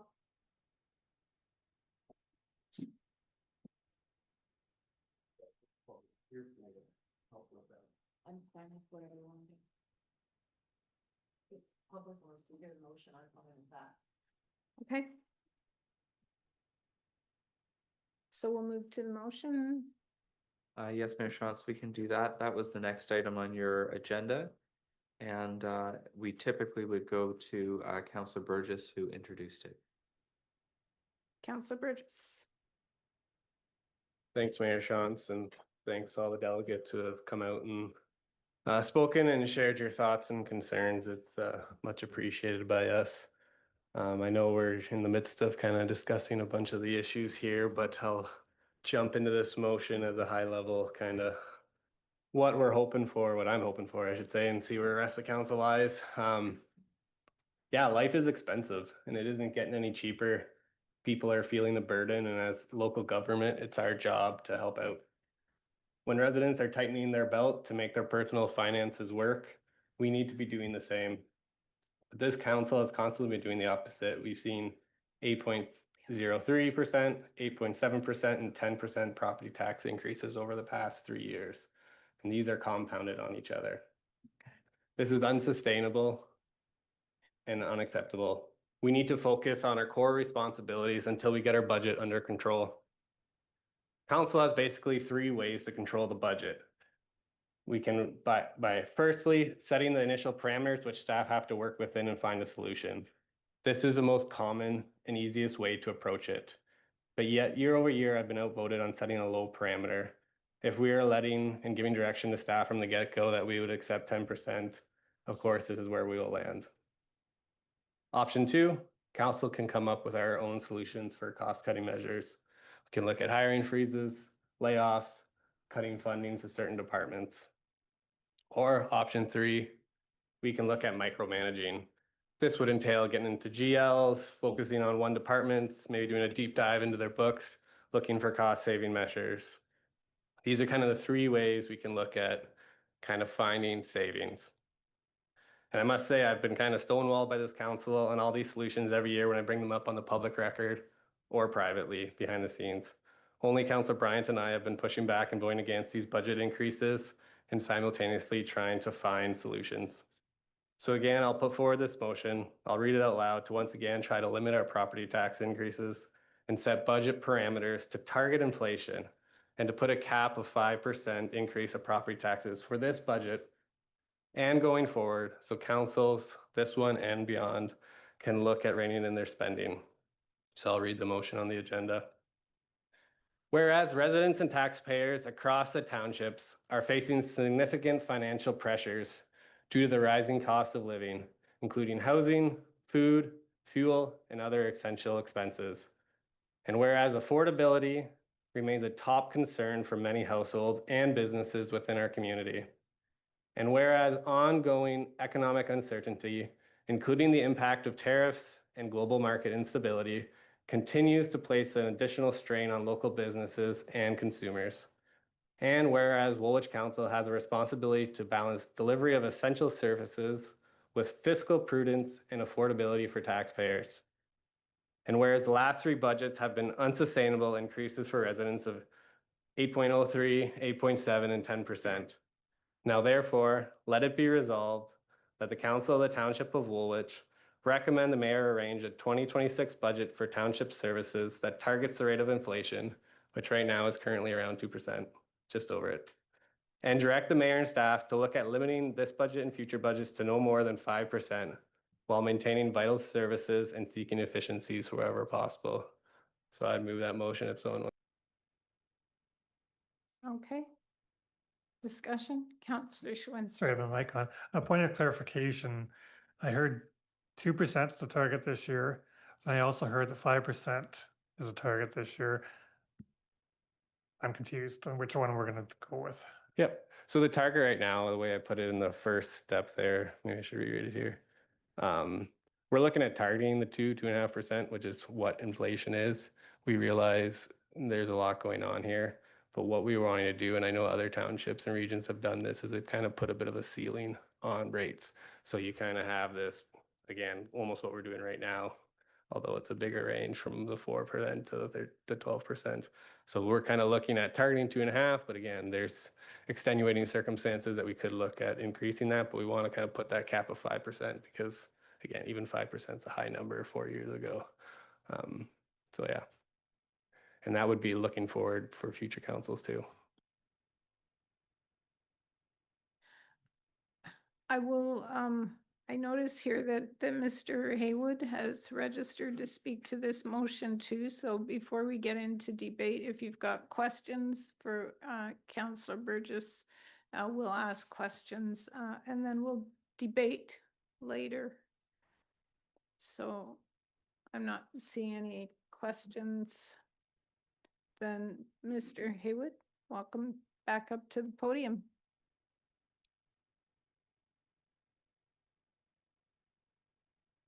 Sorry, I didn't realize you were on again. Yeah, we should have. the lights Anyway, here. here we are again. So before I get started, Colm, you asked a question, or someone asked a question about the regional portion, showing your blue and whatever the color it was for Woolwich. And I think one of the things that struck me when I was thinking about why the regional portion was probably significantly higher than the others was because we have an airport and we have ION. So there's a couple of thoughts. Anyway, I'd like to share my thoughts with you and comments about the township's budget process, which in my humble opinion, I'm using the word broken. The township has allowed too much input from staff, which has resulted basically in a bottom-up budget process. So I have the next slide, please. So the process is broken in the sense that staff has been allowed to draft what they would like to see, and then it's up to council to try and reduce the budget. Essentially, the same thing is happening this year. 2 months ago, staff drafted a 2026 budget with a 22.2% increase, which prompted quite a bit of negative comments. So now we're looking at 13.2%. This too will garner a negative reaction. So this is budgeting by trial balloon, and this is why we have had the huge tax increases in the past few years that Councillor Burgess talked about. So the better process is where council sets the parameters for the budget. This allows council to include the residents' inputs into the budget and also gives council more control, and usually the process is more efficient and takes a lot less time. Other municipalities are taking this approach in order to control their budgets, which previously have garnered negative reaction. This includes the region, Guelph, and Brampton, just to name just a few. So can we have the next slide, please? The residents' inputs appear to be being ignored. And I would say, what's the point of conducting surveys if they just get ignored by staff in the draft budgets? If you look at the survey results from this summer, the majority of residents want tax increases kept low at the expense of service cuts. 48.5% that said that. That's almost twice as many residents as want tax increases kept low as those who said to allow moderate increases to maintain current service levels. So the residents' message, in my opinion, is very clear. You keep the tax increases low and reduce services if necessary. This is another reason why council needs to set the budget parameters rather than allowing staff to draft their own budget. And the final slide is the motion. I fully support the intent of the motion to set parameters for staff to develop the draft budget. So I'd like to thank you again for your time. Oh, we missed the last slide. There we are. Thank you. So anybody wants to ask me a question, I'd be pleased to try and answer it. Councillor Grant. Thank you, Mr. Haywood. through you, or I guess through the mayor to the delegate. Yourself. Yeah. I'm curious as to what services would you see us cut? It's a difficult question. It's because a something difficult we have in front question, of- and that's why you pay these fantastic council. Look, I have my own pet ideas, which I have shared with all of council in my emails to you the last several weeks since the draft budget. So I think you know some of the people, some of the positions that I think are superfluous at this point in time. They may not be superfluous down the road. So don't misinterpret my comments. I think the point is, what I've tried to do, if you look at my first presentation, is basically to say, hey, you've got the same problem that the federal government's got. They're laying off 40,000 people over the next 5 years. I showed you, and that they want to get it down to, you know, more of the population growth of Canada, so the two are in balance. I'm trying to show you the same thing with what's happened to the number of households in Woolwich. So when you do that and you look at that slide, you know, you've got too many people. And I do understand and appreciate the pressures that all the people here in the departments have. But the buck stops with me. I'm a pensioner. I'm fortunate to have a defined benefit pension, but I don't get COLA. I have never had an increase since 2003. That's 22 years. So, you know, there's a lot of people in my boat in Woolwich. I think about 18% of the population are seniors. And if you look at the census report for 2021, by 2031, that number is going to be close to 30%. So you're going to have 30% of your population base, assuming they don't leave because they can't afford the taxes, on relatively fixed incomes. So these 6, 8, 10 compounded rates are simply unsustainable. The region of Waterloo has recognized that. They put in 5% as a limit this year. Guelph did the same thing. Mayor Guthrie imposed his own limits. And the mayor of Brampton has imposed his right sizing. He's frozen staff hiring for this point in time. There may be cuts in his budget. So other municipalities are coming to grips with this. And I'm sure, based on everything I've heard tonight and you've experienced and staff has told you, they've all got this downloading pressure from the provincial government. So my comment to you is, if you have all these downloading pressures and you can't afford it because I can't afford it, what do? You go to the provincial government and say, hey, Doug Ford, this is your problem. So all I'm saying is I support the motion because I can't afford all these increases that you keep trying to give to me. I don't have a choice in paying my property taxes unless I default. It's not like I want a new car. Can I afford a new car? No, I can't afford a new car, so I'll keep driving the one I've got. You set, and as long as the residents live in the properties in Woolwich, they have to pay them. So we don't have a choice. And that's the problem we've got as residents. So you've got a big problem to deal with. And I don't know what Mayor Shantz can do with her strong mayor powers. Perhaps she can simply say, based on what I've heard, hopefully she'll say, inflation is all we're going to be able to afford this year. Where do the cuts come from? I don't know. I've laid out some of my thoughts to you and made my suggestions about how you can make these cuts. So you can encourage early retirement. It may cost a little bit of money to encourage people to do that. That's what the federal government is doing. You don't replace people when they leave, so you save money that way. And there are probably some positions that could and should be eliminated. So you're not going to save all 16 people, in one fell swoop. I don't expect that.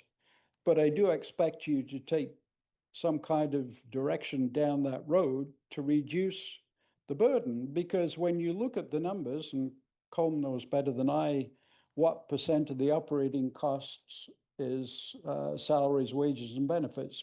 What is it, Colm? 40, 50%? Just below 50. Little over 50. And it has been for. Okay, so that's a huge driver of the taxes in Woolwich. And people are saying to you, we can't for you to keep coming in, certainly not at 22.2%, certainly not at 13.3%. And, the folks just to the south of us in the region have said, we're only going to do 5. So here's Woolwich, 13.2. That's the problem. Thank you. So. Can I just ask a question? So you're assuming at some point in time, we had the right number of staff, and what year did you think that we had the right number of staff? Okay, I'm not saying any number was right, Mayor Shantz. What I'm saying is, historically, if you look at the period 2009 to 2016, the ratio of households to staff was fairly flat. So I'm assuming, based on history, that that was a stable environment, okay? You had a certain population and your staff numbers were level for that period of time in proportion to the population. So the ratio, and I'm going from memory here, it's about 132, 133. In 2024, you were down to 108. And if you add 3 more people, you're going to be down to 105. So Colm can do the math about, what that means. And I purposely chose that period from 2009 because that was after the Memorial Center came into being. So I'm sure there was some staff bump at that point in time. So we've ignored that. Yeah. So, I don't have all the answers for you. I don't know what Neither you're do going to we. do. I hope I know what you do, but. Are there any other questions for Mr. Haywood? No. Okay, Okay. well, thank you very much for your time and good luck. All right, there is a motion on the floor. Mm-hmm. Maybe, I don't know if Jeff will be able to help with this, but I'm just wondering how this motion works with strong mayor powers. So, yeah, maybe I'll just leave it there. Through you, Mayor Shantz, my suggestion for the motion, and what I've seen with from other municipalities that when I looked into this, is that council can make recommendations to the mayor in terms of what they would like to see in the budget. So a motion to recommend the mayor arrange a 2026 budget with a target rate is acceptable. What I would also say with the strong mayor powers that I've seen is that Mayor Shantz can take that recommendation and she could go with a different number that is in her power. And then with the strong mayor's budget, strong mayor's powers and duties, particular to the budget, council, if they don't like what the mayor has come forward with, can amend that budget. I did have a note here that I wanted to clarify from Mr. Haywood's presentation. He said that staff came with a budget with no council direction, and every year staff has come to council ahead of budget and asked for direction. We have not always given them direction, so that's on us. But they have asked for direction in August, I think, generally. And, and, yeah. So they work with what we give them. If we don't give them anything, they're working, making assumptions with what they think we and the, what's best for the organization, but also what they think might be acceptable. So they're working a little blind. So I just wanted to make that that clarification. Other discussion on the motion? Councillor Cadeau. Thanks, Mayor. Through you, thanks to Councillor Burgess for bringing this forward. I think it is an important discussion that we're having here. I appreciate, the three options that you put forward, and setting the parameters, coming up with our own solutions, or micromanaging. And I just worry that if this motion gets approved, that there could be potentially a fourth option there, and that's that the township just files for insolvency. I think that we're at the point where the lowest tax rate, we have the lowest reserves. At what point do we just have to file insolvency if we can't afford to raise the money? And I mean, I'm serious about that. This scares me. I've had some colleagues who have inherited some situations similar to that, and I was hoping not that we don't put the township into that position. Councillor Burgess, it looked like you wanted to speak to that. Sure. Thanks, Mayor Shantz. Yeah, to Councillor Cadeau, and even to Councillor Grant over there when she asked the delegate there, like, what do you want to see cut? My opinion is the question in itself is flawed. As council, we're not magicians. We're not here day to day. We can't just be like, okay, cut that. That's not our job. And a big thing we've heard tonight, and has been an issue with council throughout, is we're lacking data. I've asked for data on road conversions. I've asked for data on overtime. I've asked for data on so many things, and we just don't get it. So how can we make informed decisions? So again, that comes down to my three ways. Option one is we set those parameters, and if staff can't do it, well, then we got to take extra steps because we are lacking data.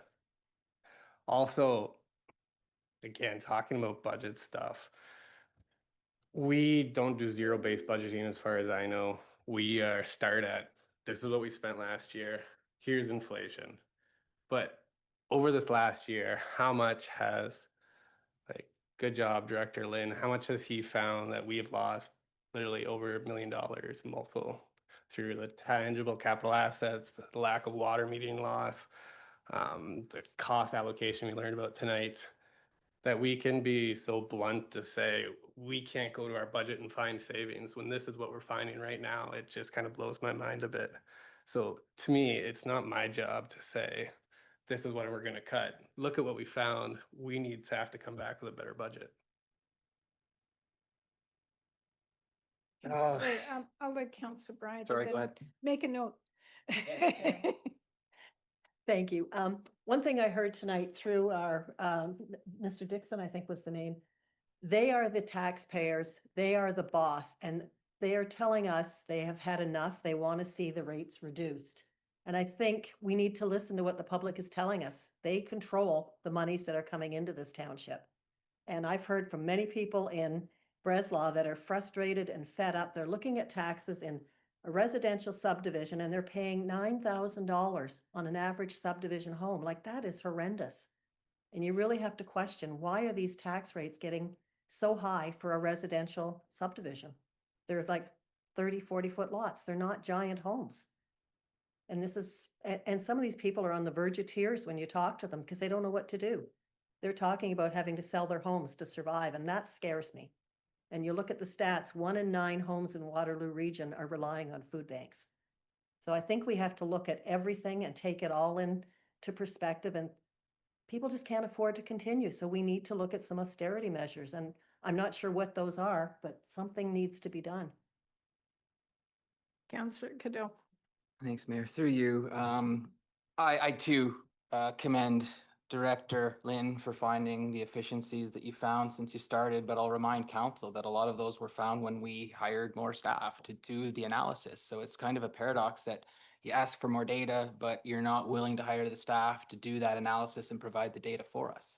And so I kind of struggle with that. I also struggle with this idea, and I appreciate the idea from the resident that, you know, if the province is downloading, then it's really our responsibility to go to the province and say, where's the money? But what happens when we do that and they say no? Right? So the province has done a really good job balancing their budgets on the backs of municipalities. And that's what we're seeing across the province. We're seeing 10% or more budgets across the province because of what the province is doing. So I get frustrated sitting here and having these discussions about, you know, we're just not loud enough. We just need to be louder. But what happens if we just don't get listened to or we get ignored? Then what? So I don't know.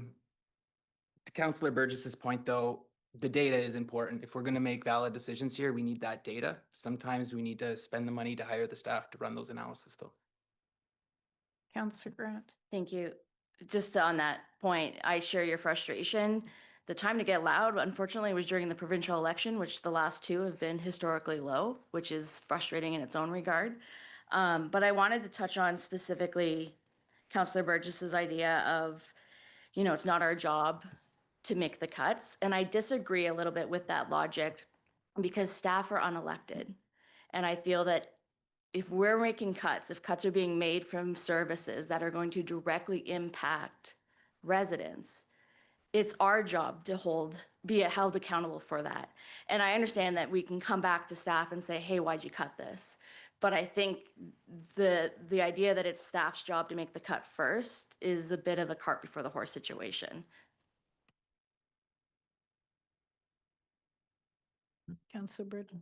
Yeah, through you, Mayor Shantz. I agree with you, Councillor Grant. It's our job is to make life affordable. Our job is to make those hard decisions, to make cuts. But it's back to my point. If we don't have the data, we can't make informed decisions, and that's what we're lacking.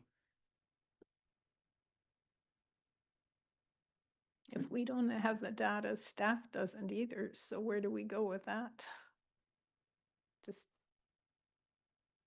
give an answer. Sorry, I don't understand the question. They don't have data? If we don't have data, it's because they don't have the data. So how does anyone make wise decisions? Right, but that's why we've made different requests. For example, just the one Councillor Cadeau brought up about overtime, like we don't have an accounting of where that is, but that's been a discussion we've wanted to get the information. So again, that can give 10 different ones about where we've asked for things and haven't got it. So that's a challenge, right? Councillor Schwint. So we've all got the best intentions of this. We want to be as efficient as the township as possible, provide good value for our residents. I would like a 0 or 2% tax increase for sure. It'd help my budget at home quite a bit. Staff want to do the best job they can.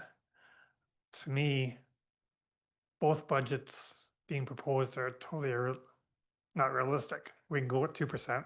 That's not realistic. 13% is not realistic either, but that's a game we're playing to try and meet the middle, which I think Mr. Haywood said system is broken. Yeah, it's probably broken, but if we're choosing between the two sides, it's not going to work. We got to go through the process. So I'm struggling supporting this resolution because it's too prescriptive, not realistic.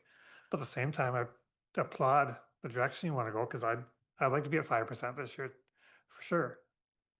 So I think we have to go through this through the process, identifying things, and I will challenge council that we have to make tough decisions. And I think over this term of council, sometimes we shy away from the hard decisions and what services we want to provide or not provide.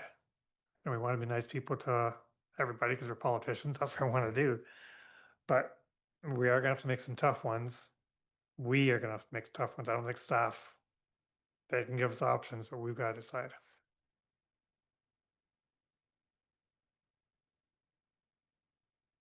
Are we ready to call the question, or did you want to say something final? It's your motion. You get the last word. Sure, thank you. Through you, just a comment on Councillor Schwint's point there. Yeah, we need to go through the motions, but I think the motion we're going through now has already predisposed us to fail, right? We're already setting our target or our base at the 5%-ish, right? So unless we're gonna go back and set that parameter lower and to quote a specific individual director, I don't know if it's a Freudian slip, but he's like, we just need a target and we'll hit it, right? So again, it's we need to give that direction and they can come back with solutions. But when we're already setting it at a certain point, high at 5%, and then it's going from there, we're not going to get the 4%. We're not going to get anything lower. We've already lost that battle. We set that 4% target. Is that a better budget because it's 4%, not 6%? But oops, we forgot to put gravel on the roads this year, and our fire trucks broke down the way they go. Like, that's trade-offs we don't know if we pick an arbitrary number. That's why I think we have to have the conversation as council and drill the fire chief. What do you really need or not need? Mr. Pay, what do you really need or not need for gravel? And try and come up with something. But picking a 4% number or 2% number doesn't give us the right result. Councillor Cadell. Can I just add that a lot of these base budgets are legislative items that we really don't have much of a choice over. It's kind of stuff that we're told we must do again by the province without giving us the money to do it. So just highlighting that, you know, we kind of have our hands tied a lot of the times here. And so it does seem like, I don't know, I'll just leave it at that. CAO Brenneman. Yeah, if I could, Madam Mayor, just a couple of things. One, you know, I think you made an important point, Mayor Shantz, is in my time here, except for one term of council that purposely said we shouldn't do a budget parameters report. That was the only term of council that it was left up to staff to develop the budget. Every other council has provided direction to staff at the end of August, early September with respect to budget parameters. So, you know, from a historical context, I think the other thing that I would like council to debate as part of this motion is, and I realize it's, you know, it's hard because this council has had to deal with, you know, significant realities around pressures and the increases that Councillor Burgess has outlined. I looked the other day as well, though, at the last 10 years of increases. And if you look at some years, there was 0%, 1.5 infrastructure levy, there was 2.5, very small amounts. I think the other thing you have to think about is we are also in the position we're in now because we actually had increases that weren't keeping pace with what back in 2000, I think it was 2010 or 11, the roads and bridges inventory said at that time when we implemented a 1.5 infrastructure levy that we needed 4.4% per year just for roads and bridges. Now, the council of the day naturally said, we can't do it alone. We want government funding from the province and the feds. That was a responsible decision, right? It shouldn't be all on the backs of the local municipalities. But now, this council has received a report, just like other municipalities, you know, they're in similar situations, that we have a 8 Jared, help me out, 8.3, 8.4% asset management overall gap that we need to address. So there certainly are those pressures that we are going to be under that we will need to be addressed. And I think that is why it's such a difficult time frame, because at the end of the day, yes, I understand if we look on the microscope for the last 3 years, the increases have been significant. But if you look at the last 10, 15 years, you have to take that in the historical context as well. And that's part of the historical reason why we're in the situation we're at. Sometimes, you know, like I said, there was 1 year you can look at there, we were told 0% in operating, 1.5 infrastructure levy. That in itself would have set us back. in terms of some of our catch-up work on the infrastructure side.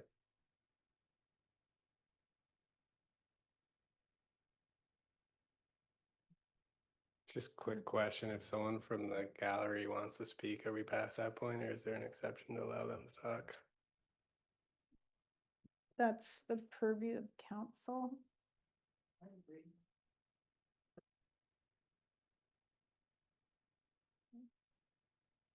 Okay, someone want to speak?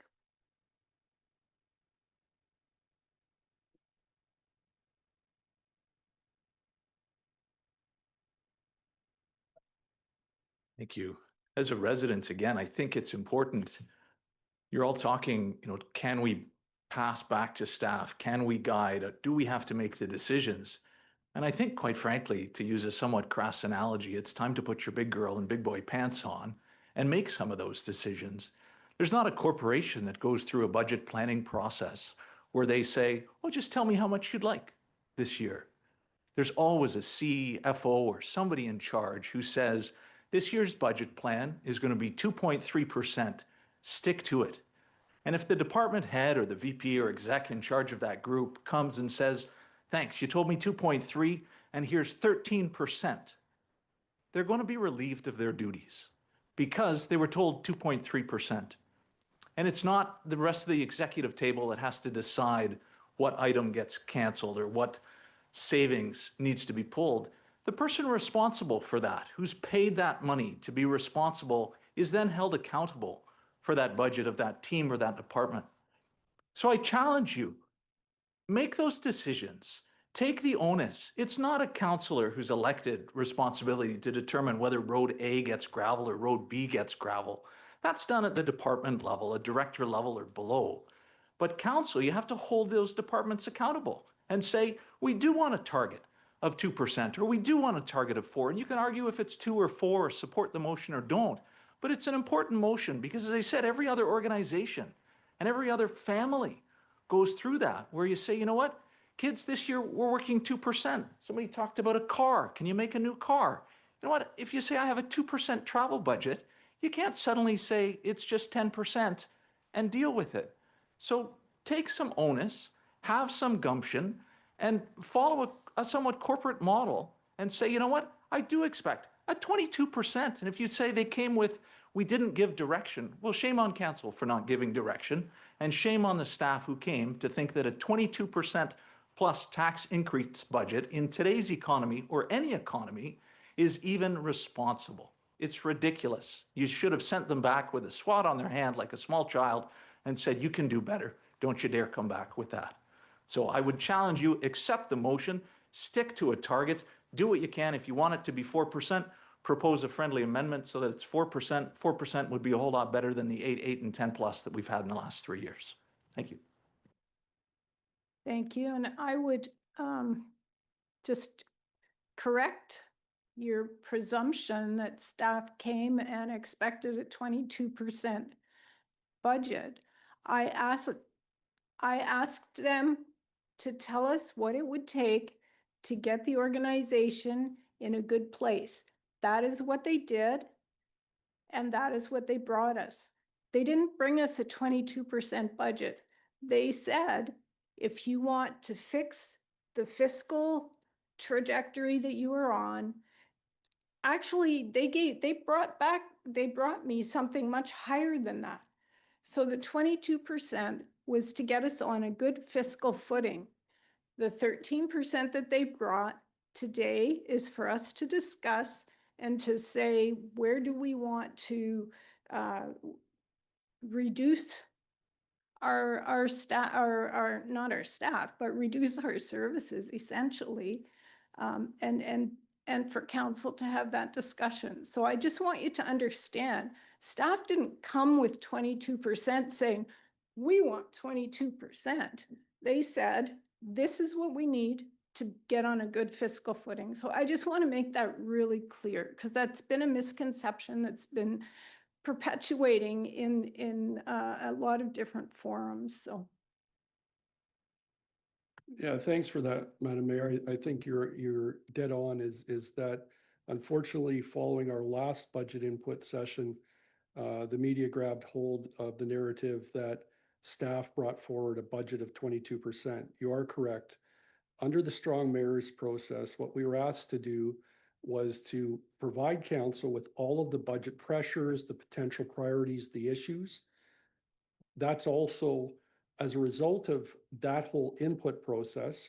We sat down with you following the last input process, said, okay, we obviously had input from council that some of these things don't address now. These other things come back, we'll have another discussion. That's what we're doing tonight to make it clear for the public, is that there haven't been budgets recommended at either 22% or 13.2. This is for, as per your request, council's discussion around how do you feel about some of these pressures, some of these priorities.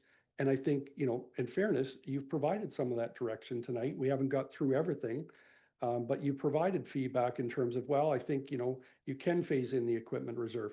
You know, I'm not sure you want to budget for overtime. So I appreciate your words, because there has been that misconception that we tabled a budget a few months ago. It was just a discussion paper, no different than we've done in prior years, for council's debate and further direction from you.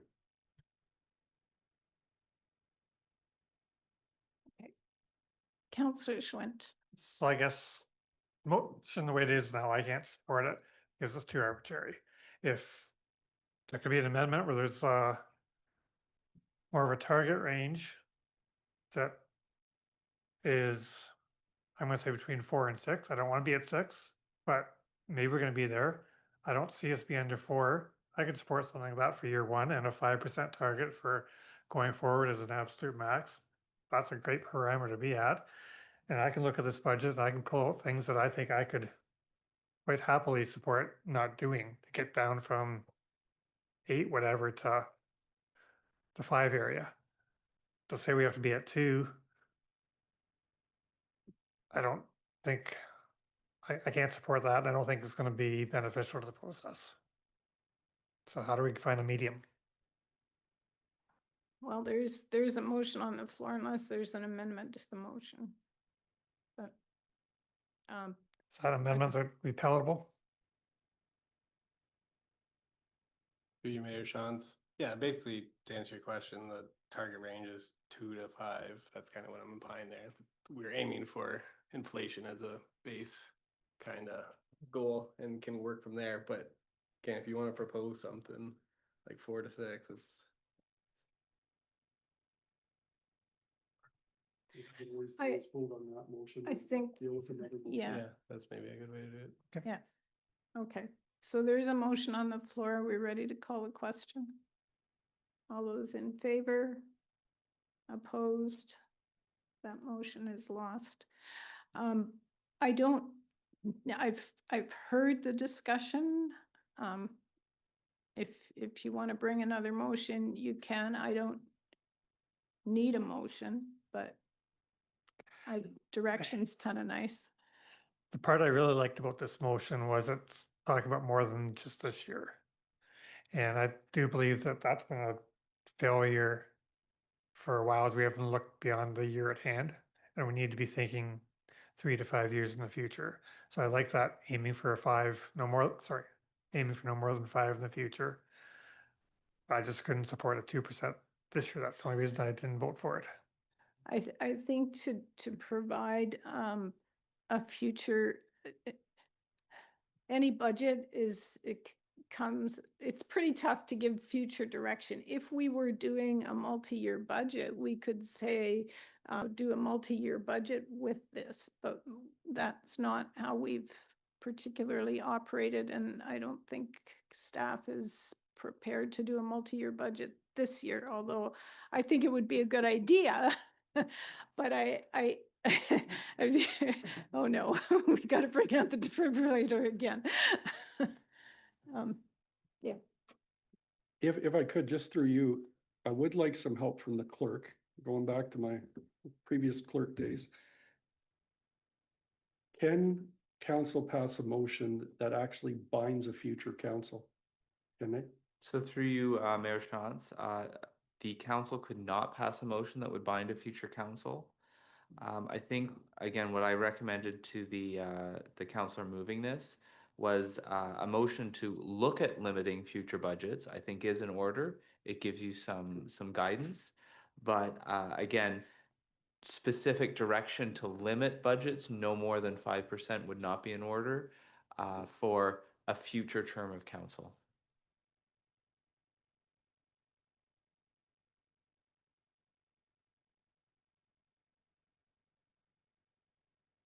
I'm not seeing any other, no. Okay, It's always 2 weeks from now. yeah, yeah, And I- sure. Another motion tonight's a bad idea, but I would like some assurance that we're gonna go through some of the, more of the stuff before Christmas and we get our package. So there's more time to give ideas anyway. I think that, and I'm not sure what's on the agenda for next meeting, but it is getting late tonight, and I think we should probably finish going through this, and so that we give an opportunity for discussion. How does that fit into the next agenda? cycle? Through Mayor Shantz, looking ahead, we do have quite a few items scheduled for the next agenda, but I think this is probably one of council's highest priorities. So if you wanted me to do some rearranging and see what could be delayed, I could do that. I did also make a note somewhere here that you wanted to bring the summary of proposed tax increases back to next week. So of course we could do that. Part of the intent of putting this on the committee portion of the agenda is that you, even if you made a decision tonight, you'd have the opportunity for sober second thought and additional public input based on any recommendations you made. So, Just, you know, I think we need to fit it in for the next meeting. I would recommend to council, because in order for staff to have an opportunity to receive your direction, and get a budget in front of council before Christmas out to you, so you can review it in preparation for January's meeting schedule.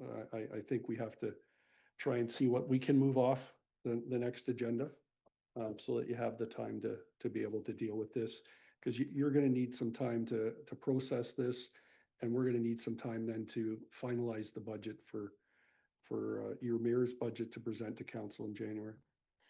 so I guess I would ask, Mr. Lynn, were you keeping track of questions and information? And can that information be brought to the next meeting or provided prior to the next meeting with the package?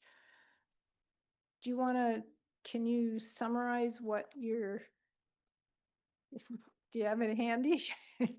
Through you, Mayor Shantz, I don't have it handy. I was going through most of the presentations. I do have some brief notes, but I'll work with the clerk also to look at the minutes and just to double check and confirm everything. But I can summarize that to council tomorrow, everything that was discussed, and we'll work with staff to get all That would be, to them. that would be good. And after you receive that tomorrow, if you have questions of information that you want, send it to Director Lynn before the end of the week so that he has time to at least look for some of the answers.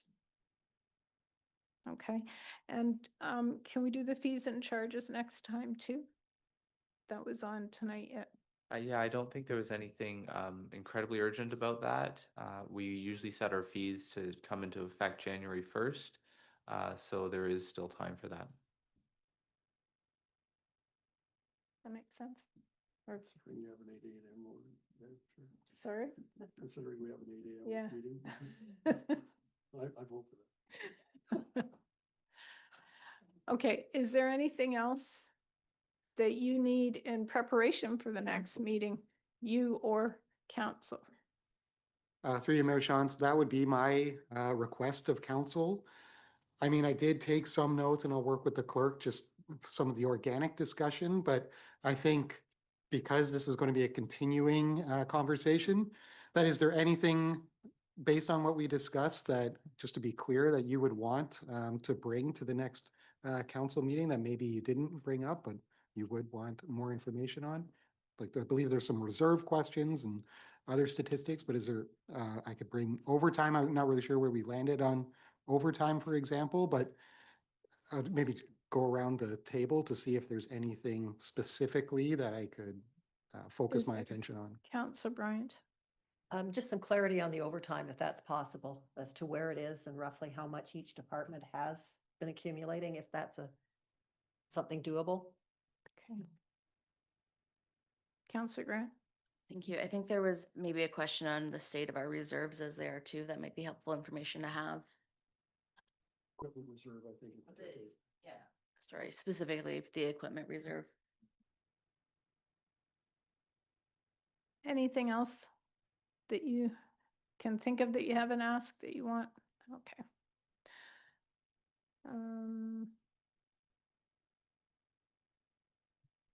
I think we're good then to, Unless there's anything under the other business section, that was all that was on the agenda. okay. Then I would entertain a motion to, thank you, Counselor Cadeau, to adjourn, that was. Did someone want to second it? Counselor Burgess, all those in favor? We are adjourned and thank you. We'll look forward to some more discussion. And Colin, maybe we can talk a little bit about bringing some, making some adjustments from things you've already heard and where that lands us. Thanks.